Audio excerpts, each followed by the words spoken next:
welcome everyone to TJ and the Grumpy Old Man. I'm your host, TJ, and with me here, as always, is the Grumpy Old Man. They say there's no shame to his game because he's always the same. That's me. And with us here, reoccurring guest, a valuable member of the show, the magnificent Son X. That's right. How are you guys doing tonight? Oh man, X, not doing too bad. How about yourself? Doing all right, hanging in. Hanging in there. I was going to say, there's a lot of good action going on tonight. A lot of game sevens, NHL, NBA, you name it. Hold on. X, I like that you're bringing so much energy to your performance today. Grumpy, just sit over there and shut up. I'm okay. How about you? Sorry, we all didn't get to sleep until 2 o'clock today. What time did you sleep into today, X? Were you up bright and early? 9 o'clock in the morning. 4. 9. You had to wake up at 9 a.m. Oh no, Son X. How did you ever survive? I have a headache now, so. Oh God, there it is. You look a little sunburned. You look a little rosy. I am sunburned. I got sunburn at the beach. That's right. Looky there, Son X is taking freaking weekend getaways, Grumpy, and he's over here complaining. God, he's just doing, I'm doing all right. Taking weekend getaways, and he's just doing all right. It's me, Son X. You're jealous of your voices. That's it. Glad I'm here to bore you today because I'm going to bring no energy to Just the drink show. your grape elixir over there, Grump. Whatever. Well, for those of you who are new to the channel, welcome. This is a twice-a-week all-sports podcast that happens every single Thursday, 9 p.m. Eastern Standard Time, and every single Sunday, 8 p.m. Eastern Standard Time. So if you're new to the channel, we invite you to stick around a while. We actually encourage you to do a few things. We encourage you to subscribe on YouTube and like on Facebook, so you make sure you don't miss out on any of the fantastic content that we put out. And also, don't forget to leave 5-star reviews in the comments for Grump. You got to type it in and say 5-star review. But yes, but apparently, if you go ahead and like the video, that helps the algorithm. So it helps get myself, Son X, and Grumpy's word out to the masses. But today we've got quite a bit to talk about. We have, again, as I mentioned at the top, a few game sevens. Steph Curry making history. I'll say it like that. You've got the NHL. You've got 2 game sevens in the NHL tonight. Wow, wow. Fantastic play. Wow. Yeah, there you go. It doesn't matter. However you do it, it all works the same. But we've got a few game sevens in the NHL tonight. We've got some updates. We had the NFL draft. I know we covered day 1 on Thursday, but we'll talk some NFL draft, some moving and shaking the hat that was done across the league. Also, give some updates on world football, soccer, commonly known as soccer in the United States. So we'll give some updates all the way around. Let's go ahead and dive in, though, guys. Let's talk NBA. We're talking some NBA first. Isn't that a great way to start it? Wow. Steph Curry, you never thought you'd see the day, right, Grumpy? Wow, yeah. No. Now, did you guys happen to see Steph Curry put up 50 points with 3 7-pointers? He had the most points ever recorded, I believe, in a Game 7. Most points ever in a Game 7, Curry to the record books. Now, the reason I wanted to put this up, and we'll put it up in the backdrop here, him sinking all of his shots, where do you think Steph Curry's legacy is at this point? Greatest shooter of all time, yes, and absolutely a Hall of Famer. It's funny. You're starting to see now. You guys kind of jumbled in together, but X, you think greatest 3-point shooter of all time and Hall of Fame? Yeah, there's nobody else that's going to beat him. Don't say that. Okay, okay. As of now, he's the best 3-point shooter of all time. The only other 3-point shooter who was up there was Steve Kerr. He surpassed Steve Kerr's record. It was Ray Allen. The game is a little different also than it used to be. A lot less defense. Sure. No, it's more isolation game. Really not a whole lot of physicality. It's dunk or 3-point shot. I mean, so that's it. So there's no mid-range game really anymore, where back in the day, absolutely there was a mid-range game. Now everything is long ball, 3-point shots. And that's not to minimize what he does. I'm just saying I mean, there were some great shooters even before they had the 3-point line, like Pete Maravich. They didn't even have a 3-point line back then. Pistol Pete. Yeah, He's a that's generational not to minimize what he's done. Now, how many world championships has he won so far? Is it 5? Oh, was that? I thought it was 3 or 4. I don't know. What were you saying, Son X? Are you talking about NBA Finals championships or like? Yeah, sure. NBA championships. Gotta let him speak, Grumpy. Gotta let it. Can't run over each other. I think he's at 4 or 5 is what he's at. I mean, all-time great, right? 4 championships. I was saying he's a generational talent. Absolutely. It's funny because I remember when they had the draft, and I'm like, man, he was drafted awful high because he plays no defense, and I thought that was right, and I thought that was going to be a real hindrance to him, is the fact that he played no defense. But the game has changed. Here's the thing: right now you can play zone in the NBA where you couldn't do that before. That was a technical foul if you played zone defense. Everything was man to man. So the game has changed. But I found it funny that everyone was saying going into the playoffs, oh, Sacramento is going to beat them. And I'm like, okay, I don't follow the NBA like I used to, but I'm like, Sacramento? It's going to be Golden State? I said, I can't see it. And it didn't happen, but I guess Golden State was not good this year. And Sacramento was pretty good, but I'm like, I was surprised that anyone would predict Steph Curry and Golden State to lose to Sacramento Kings. Drake, I feel like when people that's the type of energy Grumpy's giving off right now. Go ahead, X. No, I was going to say Sacramento was playing really well this year, and they got hot towards the end of the season. Not anymore. No, it's over. Something worth mentioning too. When you look at Steph Curry, people are now saying he's a top 5 player in the history of the NBA. Just because of what you're right. I think it's funny how quickly the most prolific 3-point shooter, and how that kind of changed. Because I would say before really Steph Curry got branded as that, it was Ray Allen for a little bit. Wouldn't you say? It was. You disagree? Steve Kerr was second on the list of all-time 3-point shots made. I'm going to say again, the game's just played differently. The game's just played differently than it used to. I don't think it was a better game in the 80s when you had the Lakers and the Celtics and the Bulls and the Pistons. I mean, those were really, really good teams. Because there was actually defense played as well. There is no defense played in the NBA now. Not in the regular season anyway. I mean, you think about it, when you're putting up over 100 points, is there really any defense being played? Who's going to miss first? Yeah, who doesn't keep up with the pace? That's kind of what it is. I'm just surprised that Milwaukee got knocked out in the first round. That was surprising. They had some injuries. Giannis got hurt. Right. I mean, he played the last couple of games. I watched some Giannis highlights. My gosh, he takes 3 or 4 steps every time he goes to the basket. But see, that's what I mean. That's how the NBA is played. It used to be 2 steps. Now everybody takes 3. Majority of players take more than 2 steps, and sometimes 3.5, 4. There's a guy on YouTube, I think, and he's like, he's not the coach, but he has like a name kind of like that, and he goes through every single highlight clip of like top plays that they had for the week, and he's like travel for every single one because they're taking 4, 5, 6 steps and they're not calling anything. Yeah, just change the rules and say, you could take the ball at midcourt and just run it up there. You have linebackers playing freaking basketball then. It's not as good. Both speak at the same time. It's just not as good, in my opinion.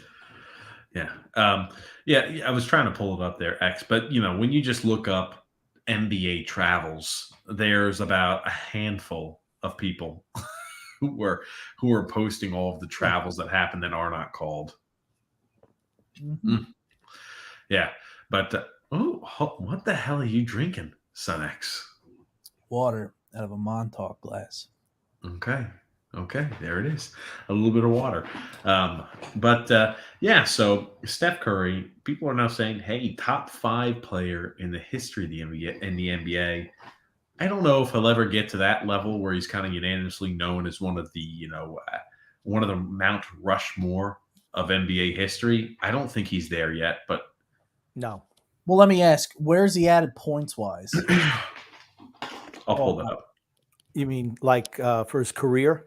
Yeah. I mean, I don't even know how old is he? 34, 33? I don't know how old he is. You can look that up.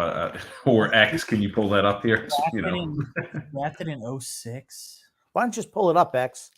Okay. 35. 35. Both you guys have the internet. It's the crazy thing about it, but 35 years old. 35. You don't have to look it up anymore. 35. 35. I found it. Oh, X, thank you so much. Oh, man, thank you. Yeah. So all-time great, without a doubt. Top 5 player in the history of the game? No. There's so many guys I'd take over him. Guys who made teams better. To me, Magic Johnson, Larry Bird, Oscar Robertson, Will Chamberlain, Michael Jordan. There's so many, but I mean, Jordan and Bird in particular just made those around them. Magic Johnson and Larry Bird made those around them better. You've got to switch. You got to flip your mic, buddy, because it just keeps. I just hear it rattling around up there. But thank you. He is 43rd all time in points scored. He'll pass guys like Larry Bird. When all is said and done, he'll never catch LeBron. I mean, he's 17,000 points behind LeBron. So, he'll never catch LeBron. I don't know how the hell people are saying that. He won't even catch Dirk Nowitzki. There's a lot of guys he won't catch. But, for people to be like, oh, he's a top 5 player in the history of the NBA, for as much of a prolific three-point shooter that he is, his points aren't really all that high, historically speaking. He's one of the top 5 shooters in the history of the game, though, without a doubt. Sure. I think probably definitely top 3-point shooter, one of the most pure shooters in the game for certain history of the game. One of the things that people do is everyone's got recency bias. Oh, this guy's the greatest ever because, he plays now. It's like they just ignore the history of the game. Oscar Robertson was a tremendous all-around ball player. He averaged a triple-double pretty decent when he was with the Cincinnati Royals. I mean, great all-around player. You know who else did that? Russell Westbrook was averaging a triple-double with OKC. Okay, but he wasn't shooting 80 shots a game to get the points. Okay. I'm just saying he was averaging a triple-double with OKC. Okay. Not as good. Russell Westbrook, not as good. Simple as that. He's not a great shooter. He's not a great shooter. That's correct. He can't shoot a 3 as well as other point guards. But one thing he can do way better than Oscar Robertson ever could, he can drive the basket and dunk and hit layups way better than Oscar Robertson. The game's changed, though. Oscar Robertson was like the best defensive guard as well. You never even saw him play. You're talking about a guy who's dead. You want to talk about how good Oscar Robertson was because he averaged a triple-double? Well, Westbrook did the same thing. So you don't get a name like Russell Westbrook if you're not a superstar. He can't shoot. That's right. I don't even think Russell Westbrook should be in the Hall of Fame. You want to talk about a hot take? I think he's borderline Hall of Fame. He'll make the Hall of Fame just because what he did with averaging a season with a triple-double. I don't think he deserves to be in the Hall of Fame. But he'll make the Hall of Fame. Never won anything is his issue. There have been guys who've never won before. But that being said, you look at Charles Barkley, made the Hall of Fame. He never won. You don't have to win. But I think he's such a selfish player. He negatively impacts teams. That's the problem I've got with Russell Westbrook. Right. I just don't think he's very good. Okay. Let's look at some comments before we start talking about Game 7s in the NHL. James F said, "Could it be? Could it be the ultimate choke for the Bruins? The Bruins came back and tied the game 2-2. Well, they're winning right now. So, wow, they just scored. How do you know this, Son X? I'm actually there mentally in Boston. So wow, we started the podcast. The Bruins were down 2-1. Now, at 2 goals within 15 minutes of our show, and I'd say was it 2 goals within how far apart were the 2 goals they scored, Son X? 5 minutes. Wow. Not even. They had a power play that continued over from the second period, which they scored on, and then they scored with 16 minutes to go in the third. Okay, so the Boston, what was it, like a 4 minute, double minor? Or was it like a 5 minute major? What type of penalty was it? Just 2-minute penalty that carried over from one period to another. Oh, I'm sorry. I thought you said they scored on the 2 minute penalty before the period ended, and they scored again on the penalty when No. the third period started. Okay, my mistake. TJ, your regular mic is off. The audio isn't as clear. Let me see. Yeah, you got a lot of echo there. Yeah. Sounds like you're in a cave. Yep. Hey, does it sound better now? A lot Yes, better. much better. Oh shit! I wish you guys would have taught. Thank you, Drew, for bringing it up. I wish you guys would have brought that up to me earlier. We just thought you had Dollarama Mike, so we didn't know. Here's the thing: we don't like to question you because whenever we do, it's always my fault. Usually, for no matter what the issue is, it's my fault. No, I must sound like shit because I don't have a mic. You do sound like shit, but we accept it the way it is. Okay.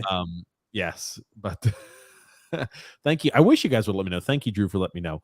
James said it's a bad day for the Knicks, a bad day for the Yankees as well. Yeah, what's up with the Yankees? I mean, they got smacked today, Grump. They got a lot of injuries. Yankees have a whole lot of injuries, and Aaron Boone's their manager. Well, they're missing MVP, first ballot Hall of Famer Aaron Judge. And when you miss guys like that, you're gonna get beat something like 15-2 or whatever. He's actually, I heard he's better than Roger Maris ever was. Very true. They're also missing Stanton, Bader, Carlos Rondon is out. They're banged. They have a lot of injuries. You know what I think would assist the team out really well? What's that? Best baseball player of all time, Shohei Ohtani. If Shohei Ohtani was on that team, they'd have won today. Just him and they lost 15-2. Yeah, with Shohei Ohtani, probably win a 16-15 New York Yankees win. So actually, I don't even think they give up that many runs. The Yankees have really been struggling offensively this year. Really have. Larry the Lobster sunburn. Yeah, Drew says Sun X has got that Larry the Lobster sunburn. Hold on, Drew. I'm just living like Larry. Living like Larry. I've got something to show you. Tony Cheese did find. I don't even know how he pulled this up. Tony Cheese does some crazy things. He got a picture. He was able to find back through his old middle school days. He actually went to school with somebody that's famous now, and Tony Cheese. He's a little bit of a shit stirrer. He causes some issues here on the show. He's a little bit of he's a degenerate, Grumpy. But he found something in his old middle school yearbook picture, and I think it's worth popping up on screen. Give me a second here, guys. I'm gonna get this. Let's put this. Take your time. We have all day. I'm gonna go out on a limb and say Florida is not winning this game. Sun X, do you see that picture? Oh my God, it's Rey Mysterio. So he did a little bit of a, and you might also. I got to zoom in on this one. You might know who this is too. This is Drew L, I believe, is what he was saying. Oh, he saw. wow. Look at this. Look, do we see this here? Sun X is the father of Drew L with Shannon Hogan. Shannon Hogan is your wife there, Sun X, or Shannon Hogan is your baby mama, Sun X. So look at this. Look at this, Sun X. Who would ever figured? That's not right. I'm sorry. That's just not right. That's magical work that he's done right there. It's crazy. This kind of does look exactly like Sun X. Would you not agree, Grumpy? It does. When he was wearing the mask. It's Rey Mysterio. Rey Mysterio. There it is. Oh, good gracious. I thought that was an entertaining one. Grumpy had one made of him as well not too long ago, so this is good. So Drew, oh goodness gracious. James F said, Grumpy, did you see Letters from Iwo Jima? I thought it was excellent. It was excellent. Directed by Clint Eastwood. The whole movie is in Japanese with subtitles. It was a movie of the Iwo Jima, or like the end of the Iwo Jima invasion from the Japanese point of view. And it was an absolutely excellent movie. I tell you, Grumpy, I've never Clint seen Eastwood. Clint Eastwood is a great filmmaker, just great. I watched Unforgiven a couple of days ago. Ooh, that's a good movie. Gran Torino. Okay, yeah, Gran Torino was good, but Unforgiven is a freaking classic. Yep. Trouble with the Curve. Oh yeah, I love Show them the curve. I Oh, love Trouble with the Curve.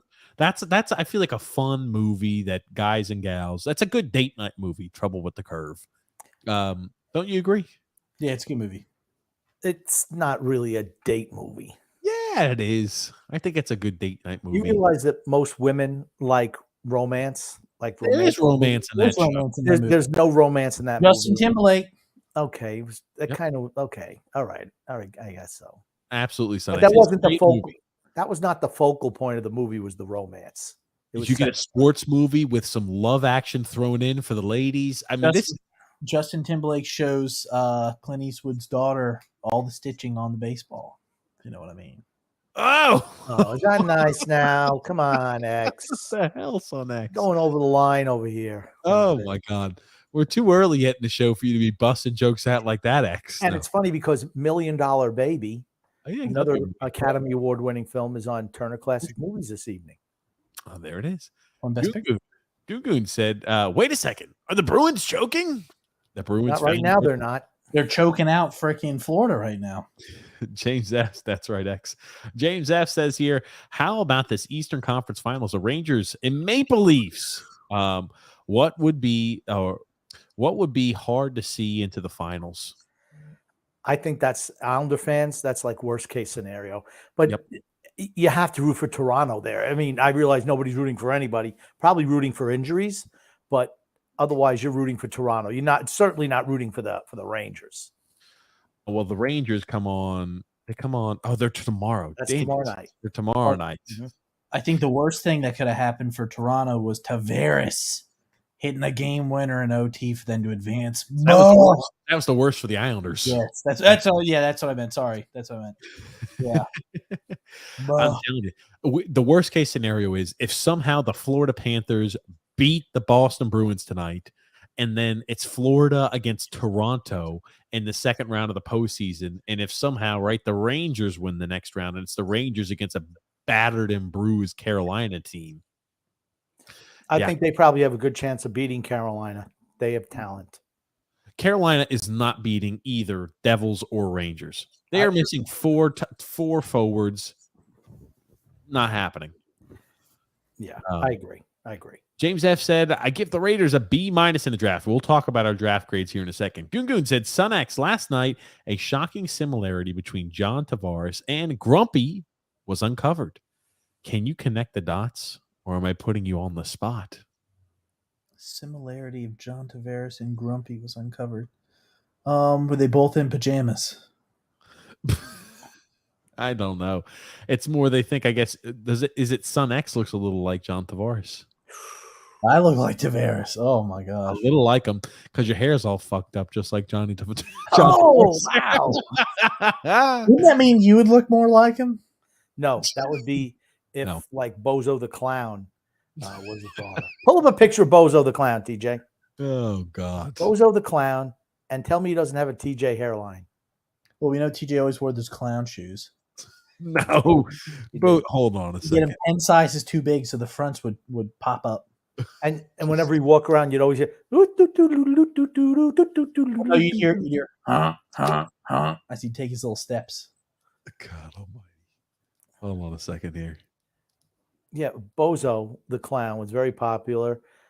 Yeah, tell me that's not a TJ hairstyle. Ooh, it's too much hair for TJ. Well, it's all on the sides though, nothing on top. Yeah. Coming from the guy who's bald as a bastard. Grumpy has more hair than you have. Please stop, X. Oh my God, stop.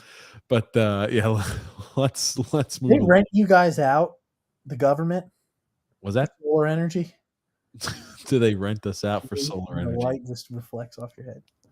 Oh, God. Look at this. Look at Sun X. Who invited this bastard It's here? nice to know that you don't even know how it works. So great. Johnny Mac, Grumpy. Good evening, Sun X, TJ, and Grump. Well, you pulled away in fantasy baseball today, Grump. Congratulations. Thank you, John. There you go, It was Grump. actually yesterday that I pulled away, and I just held on today. There you go, Grump. Got a comment here. James F. saying the Sacramento Kings should just fold this franchise. The team will never win, period. Agreed. Like we could say that about a few franchises. Johnny Mack says here the Dolphins screw up another draft this year. Okay, technically it's true, but you only had 4 picks with all the moves you made. Would you rather have Jalen Ramsey or the picks that they gave up for him? Jalen Ramsey. Now, where you screwed up was hiring Brian Flores as your coach, and then he ratted you out because he was pissed to getting fired. So, Yep. and then he dropped the hammer on you with Tom Brady and Sean Payton. So that's why you got into trouble. I tell you, the big thing is, can Tua stay healthy? No. That's the big thing for the Dolphins, and I don't think he can. If he can, I think it changes the narrative a bit. He's never made it through a year healthy, has he? Not since college. No, not even in college. Maybe in high school he did. I don't think so. Maybe in Pop Warner he might have made it through a season healthy. But I heard that he got hurt going to get the milk at the cafeteria for the rest of the students. it was Oh my God! Pulled a hammy. run of the snack shack at the end of the game.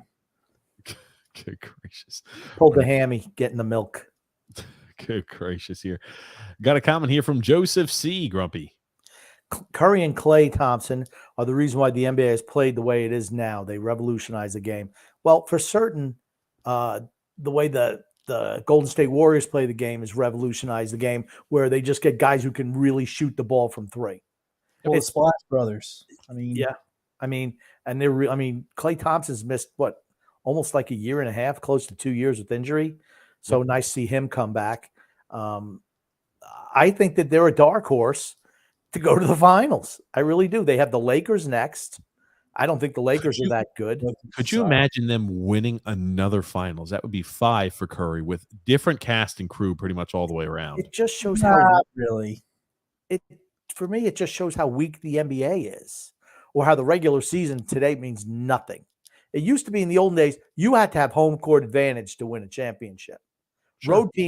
Road teams were not winning playoff series, just weren't doing it. Now it's like, yeah, all right, you win some at home, you lose some at home, it doesn't matter. But I mean, they were like the 8th seed. The Golden State Warriors were. I mean, and where were the Lakers were a play-in game, right? Yes. Yes. I don't know. Why not just let every team make the playoffs? Just forget That's the the way it's regular moving. season. What is it, like 18, 19, or 18, 20 teams get a chance in the NBA? It's 20 teams out of 32. Whew. Why? Majority of the teams, over the majority of the teams get a chance. It's like, ugh. Goon says, but I think Klay Thompson's going to be one of those guys, first ballot Hall of Famer too. I don't know about that. You don't think so? First ballot, I don't think so. I think both him and Kerr are first ballot guys. Okay. Goon said, overall, the Jets add another dastardly chapter to their mostly awful, backfiring, head-scratching draft history. I didn't like did they need old McDonald or young McDonald? I was not a fan of the draft. I was not a fan. I thought they reached in spots they shouldn't have. They need an offensive tackle.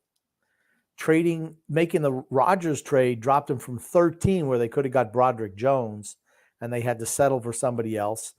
Then, I see what they did. Ooh, I didn't know they got Israel Abanikanda. I like that pick for them. Yeah, running back from University of Pittsburgh. Yeah, and then they got some offensive Carter tackle. Warren. He's okay. They got a center, didn't they? They got a center to Joe Tippmann from Wisconsin. I'll put their drafts up here on the board. Right, which they needed. They absolutely needed that center position, but they didn't fortify the offensive tackle group, which I thought was Carter Warren, baby. Yeah, he's not that good. I agree, Grump. I think their biggest concern during the draft was getting offensive line help, and I just feel they didn't do enough. They did not do it. Exactly. I mean, their defense was double tough. Yep. Okay, the kid can rush the passer. Great. He's going to be a situational guy when he comes in to start. Not really great against the run, so he'll be a third down player. Really skinny too. I'm sorry. Go ahead, though, Grump. Yeah, but I was not really impressed with their draft, to be honest with you. Now, the Kuntz kid, the tight end from Old Dominion, he's like one of those physical freaks, 6'7", 255, and was just tremendous with all the individual drills at his pro day. So does that translate on the field? Who knows? Tippmann is probably Tippmann's probably the player who's going to play the most the first year. It'll be Joe Tippmann. I think Israel Abanikanda is going to he'll shock too. He'll surprise. He's the guy who's going to be your hard physical back when you need to pound the piss out of the ball. That's your guy. I like Israel Abanikanda had a sneaky, quiet, good year for the University of Pittsburgh this year. Carter Warren had a step backwards, in my opinion. He played better as a junior than he did as a senior, but that's a guy who relatively flexible. I don't hate the pick, but you're right. The Jets, I did not understand the Will McDonald selection there. I thought that was a big time reach. But all right, they have Breece Hall. I don't know if they needed the running back. Certainly not that early. I mean, yeah, okay, you want to pick up a running back, but he's not going to be a starter.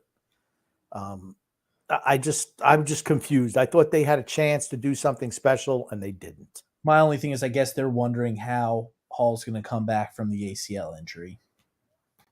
Yeah, takes sometimes a while.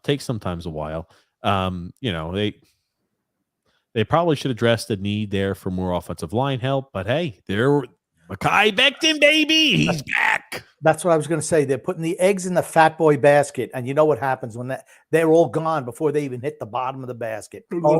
I'll say after watching that video on the last podcast or 2 podcasts ago, I feel strongly Mekhi Becton, man. He brings a presence, especially at the fast food restaurants. Hey, there it is. You have saved that clip, have you not, TJ? I could save it. I have it, but I don't have it saved. But I can get it for you anytime you need it, Grump. Good. I like that. I'm looking here at the Raiders when James is talking about the Raiders draft. I like Michael Mayer in the second round. Yeah. Your first round pick was horrible, though. I don't know who he was. I thought that was a miserable selection. Yeah. Who was the edge rusher? Right. Yep. Wilson from Texas A&M.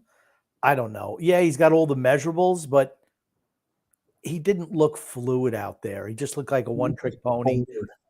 Just like, I'll try to run around the outside of somebody. The athletes are a little bit better in the NFL. He's going to have to learn some moves. They're a little stronger. Yeah. They're a little quicker. It's all the way. Yeah. So he's a one-trick pony. A guy really needs to hone in some skills because I think he doesn't have much of those, to be honest. I like what the Giants did, though. I mean, with the New York Football Giants, I love the moves they made. They got a cornerback Banks from Maryland in the first round. I like that. They got who everyone was saying the best center in the draft, the kid from Minnesota. Yep. Really good. And then they got a wide receiver, which they desperately need on the outside, in Hyatt from Tennessee. One of the fastest guys in the draft. The only thing they didn't get is a quarterback. I don't know. If I'm the Giants, boy, wouldn't you want to roll the dice on Will Levis? I thought the Raiders were going to roll the dice on him. I mean, I guess the Raiders just felt they didn't like any of the quarterbacks that were going to fall to them in this draft, and they'll wait with Jimmy G, but they did draft another one late to be his backup. He'll probably be starting by the midpoint of the season, so I hope he pans out for him. I'll tell you this. Did they get also Habakkuk Baldonado, the Giants, from Pittsburgh? I'm looking at the Giants draft. I thought the first 3 picks were great. I like Deontay Banks from where they got him. Michael Schmitz was a good, and Jalen Hyatt. I'm like, hell yes. You saw how dominant he was in big games when it mattered. That's a guy who could be a real weapon, and you're able to get him low because, hey, he's torn his ACL and wasn't really able to test. I mean, I'm happy with that. That's for certain. Yeah, like I said, I like what they did, particularly the top.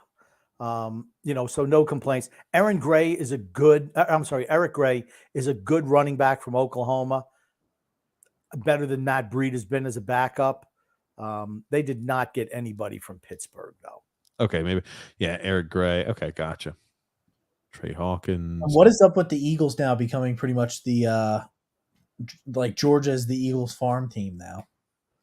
Yes, the defense. Did you see that, Grumpy? I like what they did. Again, they picked 3 guys from Georgia. I mean, they got who we talked about, Jalen Carter, probably maybe even the best talent in the draft. Nolan Smith, probably the best edge rusher in the draft. And then they got Keely Ringo, who was early on in the process. They were saying he was the top cornerback.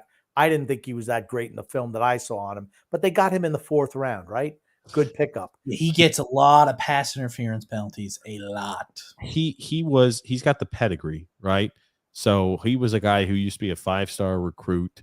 I think I know he transferred to Georgia. I can't remember where he went first. Maybe it was Keely Ringer. Maybe it was out west, or maybe it was Oregon. I don't remember, or UNC. Who the hell knows? But he transferred, and just look at the guys that were selected in the last 2 years, and this is not even including Keely Ringo also on this list. But right, Jalen Carter, Nolan Smith, Jordan Davis, and Kobe Dean, all from Georgia in the last 2 drafts, all selected in the first through third round. And you also add there Keely Ringo. You're right, 5 players off of Georgia's roster in the last 2 years are all now on that Eagles roster. And also they traded for DeAndre Swift. Yes. For a 4th round pick. I think that's a steal for them. The issue with him is staying healthy. Yep. I could not agree more. It's an absolute steal. Absolute steal for them. Let's continue along here. Overall, oh no, I'm sorry. Joseph C said Panthers taking 3 awful penalties in 10 minutes. That gave the Bruins all the momentum. Oof. True. What's up, Frank? He says, hi, TJ, grumpy old man and X-Man. X-Man. The NBA likes offense now, plain and simple, says Drew. Yeah. Yep. They like the scoring. There are no plays anymore. There's no set plays. It's like, I don't know, just pick and rolls. That's it. Yeah, not even that many. Just a lot of passing, waiting for a 3-point shot. My little brownie says Curry's rookie card is the third amongst the most expensive cards, just behind Mickey Mantle and Hugnes Wagner. He better be a first ballot Hall of Famer. I did not know because that Mickey Mantle card is the most valuable card out there in the market. It's not even close. The 10 it's more expensive than the Hugnes Wagner. I can't believe that's the third most expensive. I thought LeBron's was up there for a little bit more, but okay. What makes things really expensive is the scarcity of the product. Yes. Well, that's the thing is LeBron's draft card. It was his number 1 overall draft pick card of him in the suit, and they only made like a limited release them. And if you got it, it was a redemption card also, so you had to send in to actually get the card. The other thing too that I think is worth noting about that, when Steph Curry was selected in the in the teens? I thought he was pick number 8, I believe. Okay, wherever he was, 8th overall selection. Everybody knew LeBron James was like, holy shit, LeBron. Everything we got to take really good care of. And Steph, when he started originally for the Golden State Warriors, because that when he started originally, it was like, yeah, but people had already started collecting cards like back when Mickey Mantle was playing. The cards were just to flip and just to look at, get the gum. Honus Wagner, I think they were on the back of cigarette packs when he was playing. So, it was just different. People had started collecting, serious collecting, when Steph Curry came out. That's why I'm surprised that it's the third most expensive card. I'm saying people probably didn't they didn't understand or know what he could have been. That's more what I mean. Like you look at me. Go ahead, X. Oh, no, I was just agreeing with you. I was saying, like they had no idea. Everybody knew LeBron was going to be the next big player. He was talked about all throughout high school. He had his games on in high school, whereas Steph was like, okay, short kid who, as you said, who can shoot really well, plays no defense, and came from Davidson. But if you're somebody who just collects cards, hey, I'm going to collect this rookie group or whatever and keep them, because the industry had changed from the old days. That's what makes the Mantle card and the Wagner card so sought after, is because there just weren't a whole lot of them. Tops, just like for Mantle, just tops. That was all it was. And he was an icon in the industry. And Honus Wagner, because, all-time great player, so few of those. I mean, I'm saying, I know there were probably more Steph cards than there were made of Hugnes Wagner and Mickey Mantle. Absolutely. Honus, my point being Honus, not Hugnes. Honus Wagner. Honus Wagner. Hugnes. There's not even a G in the freaking name. Hugnes. Wagner. You know what, Grumpy? Sticking with the sun don't effing shine. Hugnes. Honus suffers from a disease called Hugnes disease. Hugnes. The point I'm trying to make is Steph Curry didn't make an all-star game for the first 4 years of his playing, right? So I'm just saying, people when they were getting those cards didn't really know probably the true value, the true and what Steph was going to become. That's why it's like, why is he, why is a LeBron card less valuable than the Steph card? That's the reason why. LeBron, everybody knew, holy shit, first overall selection, guy who's alters the face of your franchise. And now it's like with this particular guy, with Steph Curry, they're like, okay. I mean, 17 points his first year, 18 points a game his second year, and 14 with an injury his third year. That's nothing to write home about. People weren't saying Hall of Fame, Hall of Fame. Now people are saying first ballot Hall of Famer. Okay. I'm just saying that back when Curry came out, collecting and saving cards was in vogue where it wasn't previously. I bet there's more of those cards out there that people have in good condition than even close to the other ones. It's just surprising to me. That's all, because there's so many cards, and this wasn't that long ago. Well, the Mickey Mantle card, the 10-gem Mickey Mantle card, is the most expensive card by like, what is it, like $5 or $6 million? It's something ridiculous. PSA 7 or PSA 8. I mean, it was the PSA 8 sold for, that was the one that sold on auction for over $12 million. And there's still a 9 and a 10 out there that haven't gone to auction yet. Let's move on. You got me intrigued. My little brownie opened up the freaking Pandora's box. That's okay, what she did. Let's move on. Frank says here, where's the Barzal embellishment call on Pasternak? Well, some guys get those calls, some don't. Yeah. Welcome to By the the way, SunX is thinking of Devin in the lab. That's the guy who always calls travel. Devin in the lab. Yep. Okay. Yep. Okay, That's him. Good says, lads, I saw a flick, The Wolf of Wall Street, for the first time today. Is it a good time to discuss the film, or should we just pretend I never brought it up? I like Leo DiCaprio. I like the film. It's a fun film. I think it's entertaining. That's for certain. F Boston says Frank. Well, maybe X wanted to talk about the film. It's I know okay. it's one of his. She just zoomed right by it. It's fine. Yeah, let's just keep zooming, guys. Drew L says Oscar Robinson's triple-double was far. Okay, hold on. So we let TJ talk about films now and do a blow-by where this is one of X's favorite films. He doesn't count. I wouldn't say it's my favorite film, but it is a really good movie. One of your favorites. I what I said. I didn't say favorite. It's a really good movie. I thoroughly enjoyed it. Jonah Hill was really good in that movie, and so was Leo DiCaprio, and Margot Robbie, of course. She was hot. Was phenomenal in that film. She does a phenomenal job of looking good in that film, apparently. Yeah, I thought I painted a good picture of Jordan Belfort. She did what she did. She did what she did best, is look hot. Yeah. That's her true skill. Drew L, though, said Oscar Robertson's triple-double was far more impressive because he didn't stat pad like Westbrook. Robertson also had Kareem Olajuwon. Hold on. Kareem Abdul-Jabbar. Sorry. God. Damn. There's only one Kareem. Kareem the Dream. Anyway, Okay. Clyde Frazier's the greatest guard ever. He had Kareem when he was with the Milwaukee Bucks at the end of his career. Yes. Before that, he played for the Cincinnati Royals, and he was phenomenal. That's when he was at his best. It was the tail end when he played and won a championship with Milwaukee. Drew. Got a comment here by Drew L. Grumpy. If Boston loses, the next urinating tree video might just trump the Tampa one where they lost to Columbus. Well, I can tell you it's the last minute and a half of the game. Florida's pulled their goalie. It's 3-2 Boston. Dun, dun, dun. Joseph C. 2-0 is the most dangerous lead in hockey. And that's what Florida was up 2-0 today on Boston.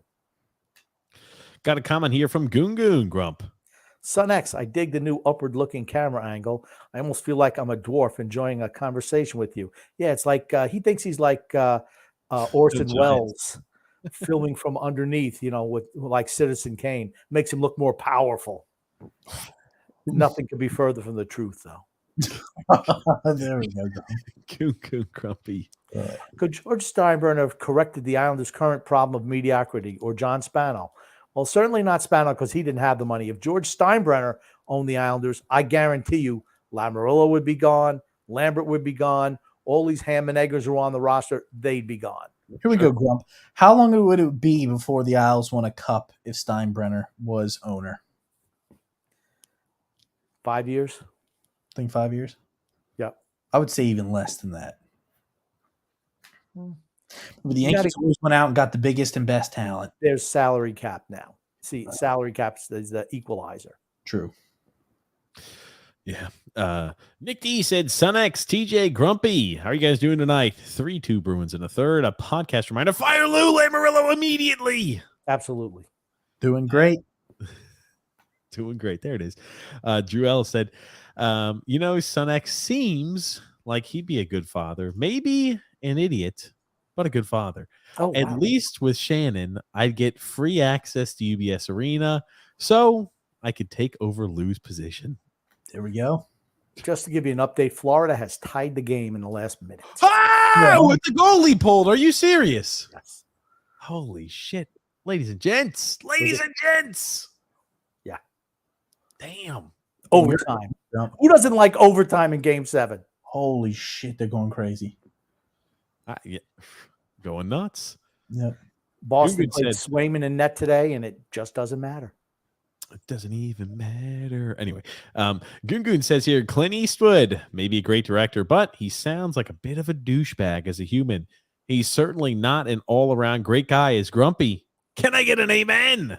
Amen. I've never heard anything negative about him as a person, ever. So maybe Gungun has some inside information that we are not privy to. He's got some intel. There it is. He's got some intel. Gungun is the Shea of the movie and film industry. No, he's not. I'm telling you, he's not. Don't think he has the inside scoop. No. Okay. Nick D said anybody but the Leafs and fire everybody, including the coaching staff. Oh, God. Gungun says, I wasn't clear in my earlier question for Sun X. Last night, it was uncovered that John Tavares and Grumpy both committed a similar dastardly deed. Can you figure it? Gosh, I don't even remember that from last night myself. Don't know what the hell he's talking about either, Grumpy. Slandered the Islanders? You did what? Slandered the Islanders? I don't know. I've never slandered the Islanders. You say that they're terrible. That's not slandering. It's telling the truth. There's a difference. Maybe you should look up the definition of slander. It has to be false. They both left Long Island. Maliciously false. They both left Long Island. That's exactly what it was. Okay. Oh, I love how X. Sun X didn't even watch was the game. There we go. Ah, Yeah, I figured it out. That's There why, it that's is. why X is on here. He's smart. Not dumb like people say, and he deserves respect. Ah, there it is. You know what he said to TJ once? He's like, I'm your younger brother, and I got passed. You're my younger brother, and I got passed over. It's the way Pop wanted it. It's not the way I wanted it. Technically, I'm the younger brother, but I know. we'll Who let it cares? play. James F says here, I'd like to see the Knicks versus the Lakers in the finals. Like 1973. Oh, man. Or was Drew it L. 71? Maybe it was 71. It's a long time ago. I think the Giants general manager, Joe Shane, put on a masterclass at the draft. Thought he had a good draft too. Yep. It's funny. You look at why teams get better. It's always because of the upper management. Who's selecting the players? Who's drafting the players? Who's able to manipulate the cap? Who's got the best pro personnel department? And that's in any sport. You're good because your front office is good. Sure. When your front office is not good, your team's not very good because they don't know what they're doing. Now, did you guys see that Dallas, the scout for Dallas, his kid ended up getting signed onto the Cowboys? Or got drafted. Yep. Deuce Vaughn, who is 5'5", his dad called him up and welcomed to the team, which I thought was a nice gesture. Mm-hmm. Nice Now, do you gesture. think that was a good pick by Dallas? A 5'5"? He's a good player. My gosh, he's 5'5" though. Here we go. Look at that. We talked about it. Buddy. Hey, it's going good. This is Dad. My phone wasn't working. Look at here, man. You want to come to work with me next week? I wouldn't mind that. stopwatch here, and just went with what he knows he's going to be a great football player. Oh yeah. There's his dad on the line. And you can tell that's an emotional moment for the dad, without a doubt. Can you imagine you spend your whole life in football and your son is drafted to your team? Hey, buddy. There it is. By the way, look at the freaking, it's like the Death Star. How the Dallas Well, actually, they said it was comparable to Austin Powers, where they're in like their Dr. Evil's lair. That's what they said it was like. Oh, I tell you, it was, obviously. Now, tell me a little about the kid again. You say he's 5'5", Grumpy. Yeah. I mean, lightning quick. I think he played for Kansas State. The running back, right? Yeah, the running back. He played well. I mean, at the college level, absolutely. Yeah, 5'5" is mighty small for running back. Sure. I bet he's not going to be running off tackle much. How tall was Ray Rice? 5'9". I remember it used to be I remember back when it happened. It used to be the smallest was Maurice Jones-Drew. Do you remember Maurice Jones-Drew? How tiny he was out there on the field. Yeah, but he weighed like 225. Oh no, he was a little boar. I know. He's like a little bowling ball out there. Tolbert. My God. Oh man. The Saints. Darren Sproles was a smaller guy. Also, I think he was 5'6". Yeah. Just catching passes. You have to be quick. You have to have real quickness. Yep. And I was about to say, it's like you look at. Remember little Danny Woodhead, another one of those little guys like that. You could be successful. What does it tell you about not drafting a running back in the first round? It's just, unless the guy is a Hall of Famer, it's dumb to draft a running back in the first round.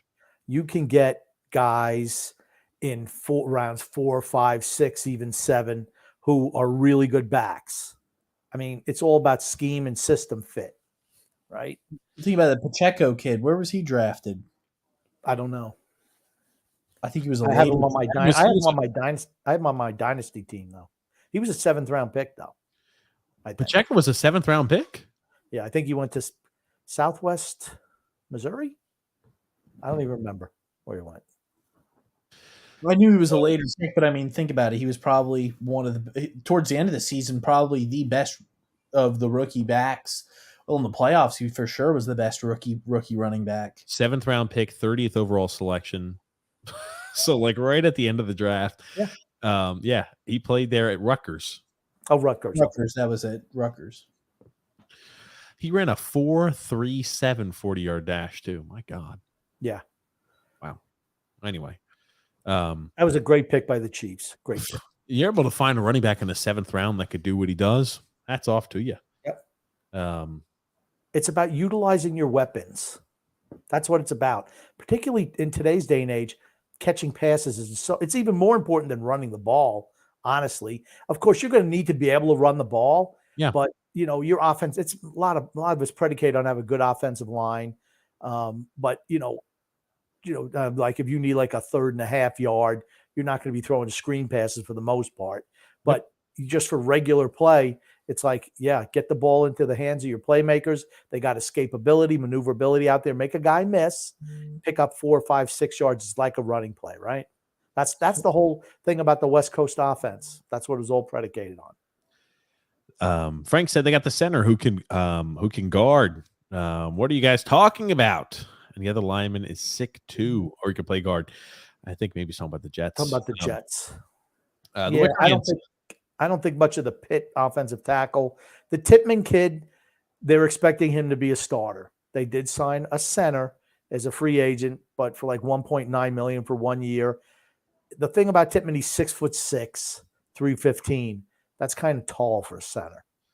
Carter Warren is a good enough offensive tackle where he's serviceable, I think, in the NFL. Serviceable. That's if he has to play and guard and protect for Aaron Rodgers, the Jets aren't going anywhere. They're going to win a Super Bowl, right, Grumpy? I was also going to say, too, usually rookie centers that come in their first league in the year don't tend to do that great. Center's the easiest position to go ahead and move into as an offensive lineman. It's the easiest position to play, but you have to be smart. It's the one where you have to be the smartest to play that position. They call out all the defenses. Yeah, they call out the mic. They make they make the calls of the slide side protection with the quarterback. Like they'll do like, hey, if we've got to alternate and flip the run, I'm pointing, hey, Mike's 57. Mike, they have to do a lot of that. And that could sometimes take them a little while to get used to. But the physical ask is a lot easier for a center than it is for a guard or a tackle. Yeah. I just want to touch once again on Joe Shane, right? Comes over from Buffalo. He was assistant GM in Buffalo. Learned how to draft and all that stuff in Buffalo. Helped turn that team around with Josh Allen in the group, right? Buffalo, perennial losers. They get that new regime in there. He learns under the head GM guy. He takes that right to the Giants, turns around in 1 year, turns them around. 1 year. They had a great draft last year too. And this year, I mean, the first 3 picks I think are really, really good. We'll see about who knows about the guys later in the draft, but you have to hit home runs with your first couple of picks. And they certainly did, right? And that's what I wish the Islanders would do. Get somebody from another organization, bring them in here, let them kind of learn the ropes a little bit, but have a different mindset. We'll see. Wickerman says running backs get hurt often, and that's why they shouldn't be selected early. That too, and just yeah, you're right. They don't have a lot of tread on the tires most times. Frank said, "You're a Giants fan, Drew. You guys overrate everything." Oh God. The Wickerman says here the Titans moved up to get Will Levis. I think he will be a good quarterback. Yeah, Will Levis. I tell you, it's the guy who slipped into the second round. Who would have thought that? I felt bad for him. But I think that's a good place for him to be is Tennessee, right? This is probably going to be Tannehill's last year. And then they're going to need somebody else. Malik Willis obviously didn't pan out, right? Let's be honest. He didn't pan out. So, they're going to need somebody to step in. And you get a first-round value in the like that. I mean, they gave Malik Willis one season. You could just tell he's not the answer, though. He's a runner. He's an athlete who just happens to play the quarterback position. Sounds like Anthony Richardson to me. We're going to talk about him in a bit, but I want to pop this up. Drew sent this to his NFL commissioner. Roger Goodell acknowledges the possibility that he won't have an extension of his contract via Pro Football Talk, meaning this year might be his last NFL draft, and that's the NFL draft. Thank you. Read it again. Read the actual tweet again. He acknowledges the possibility that there won't be an extension of his contract. Possibility. You know what that means? What does it mean? I want more money. Keep me here. I've made you guys as rich as possible, selling everything NFL, Thursday nights, Friday nights, Saturday nights, Sunday night, Monday night. Every game, every day under the sun, NFL. Look at the draft, which I think is a travesty, by the way, with all the fake fans that were there. He just wants more money. What did he get paid? $60 million last year? Pretty decent. My thing is, though, if the fans absolutely hate him, why would you keep somebody like that around? He's a meat shield for the owners. He's a meat shield for the owners. They don't care what the fans think. They could care less what the fans think. Fans aren't going to. They're not going to stop watching the game because Roger Goodell's the general. Roger Goodell. I'm sorry. Roger Goodell's the commissioner of the league. No. We're starting it right now. Walk out on the NFL. No more watching the NFL until Goodell's got to go. I just want to say one other thing. Will Levis was there the first night of the draft. He did not go for day 2. And there was another player who was there for the first day of the draft, did not get drafted, Brian Branch from Alabama, and he showed up for day 2. And I'm giving that kid credit. I really am. There was a little emotional exchange between Goodell and him when he came out onto the stage in day 2. And I don't know what Goodell told him, but it had to be something along, hey, don't let the fact that you didn't get picked in the first round get you down. I mean, I thought it spoke worlds about that kid to come back. He wasn't too embarrassed to show up on day 2 of the draft, where Will Levis just didn't, which I was disappointed in that, honestly. He knew he was going to get picked in the second day. Why didn't you show up? You made the trip anyway. Maybe he didn't want to extend his stay an extra 24 hours. I say he probably should have showed up. I'll be honest with you. Right? It's not like, hey, maybe he was getting his ass back there in the workout facilities, Grumpy. He couldn't take a day off from the gym.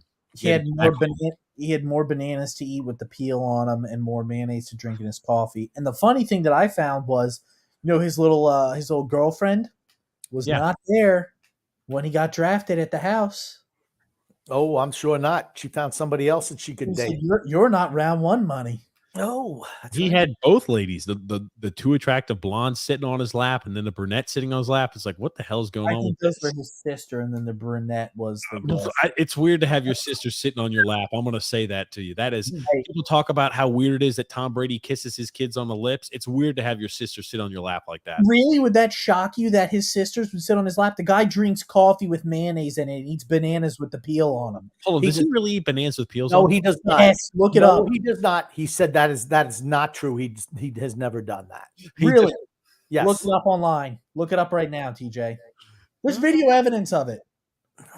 It's not No something Levis he eats does. banana with peel on it. He did not deny the mayonnaise thing, but he said he really does not eat bananas with the peel. He might have done it once as a joke, Okay, but he still did it. It's still disgusting. but it's not something he normally does. No, I'm sure he doesn't normally drink mayonnaise in his coffee either. He's just weird.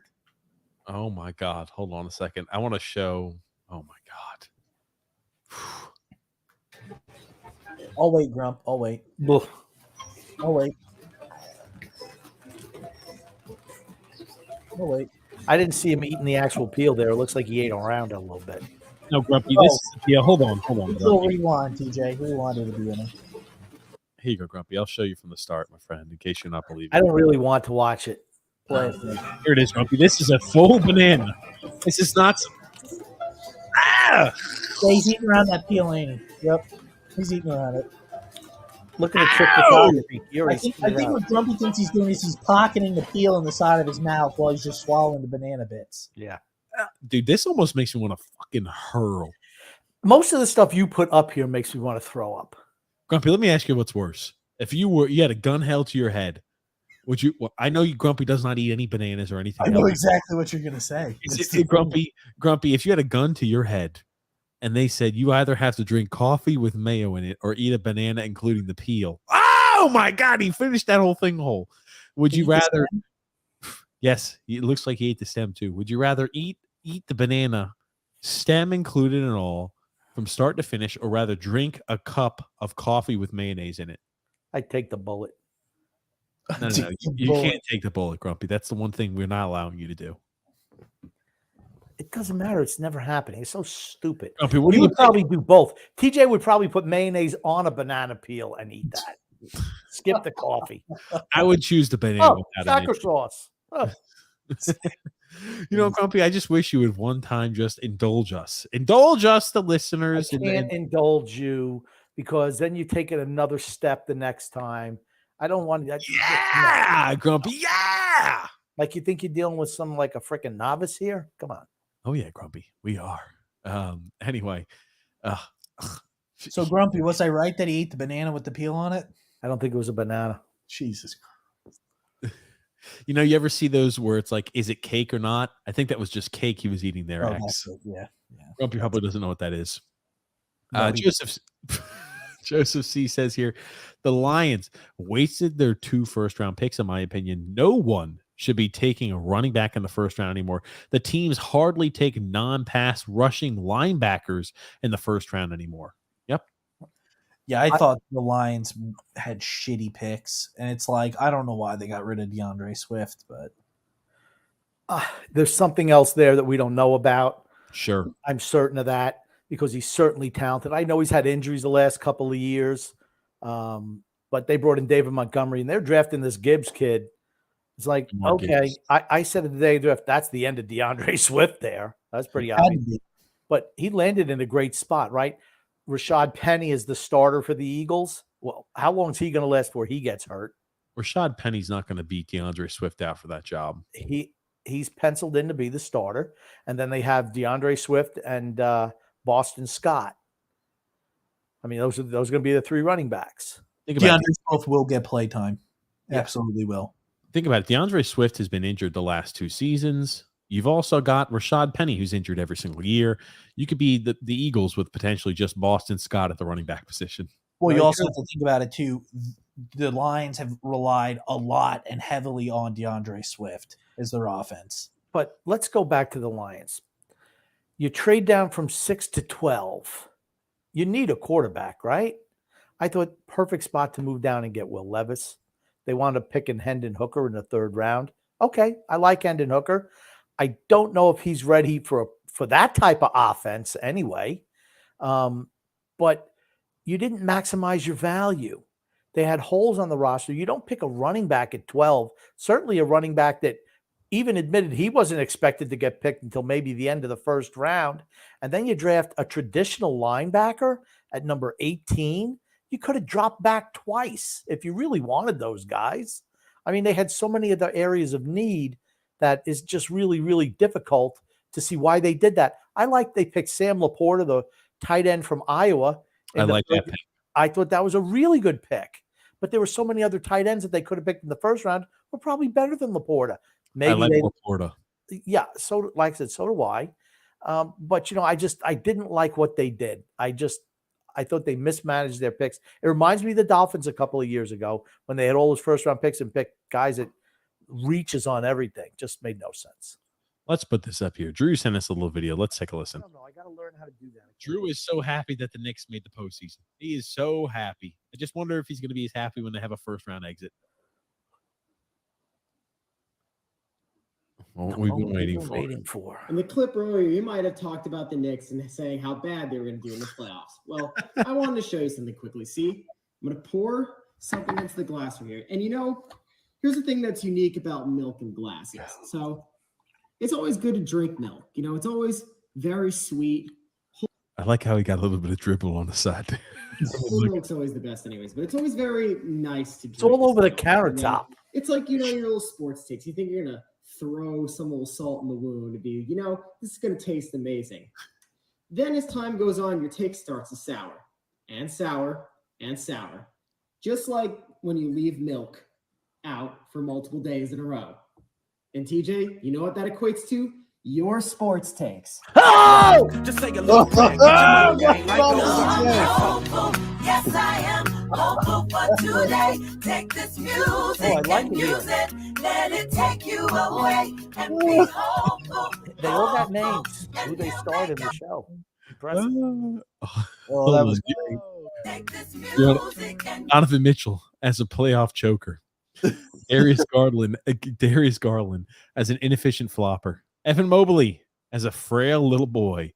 Jared Allen as a complete and utter liability. Carl Levert as a traffic cone defensively.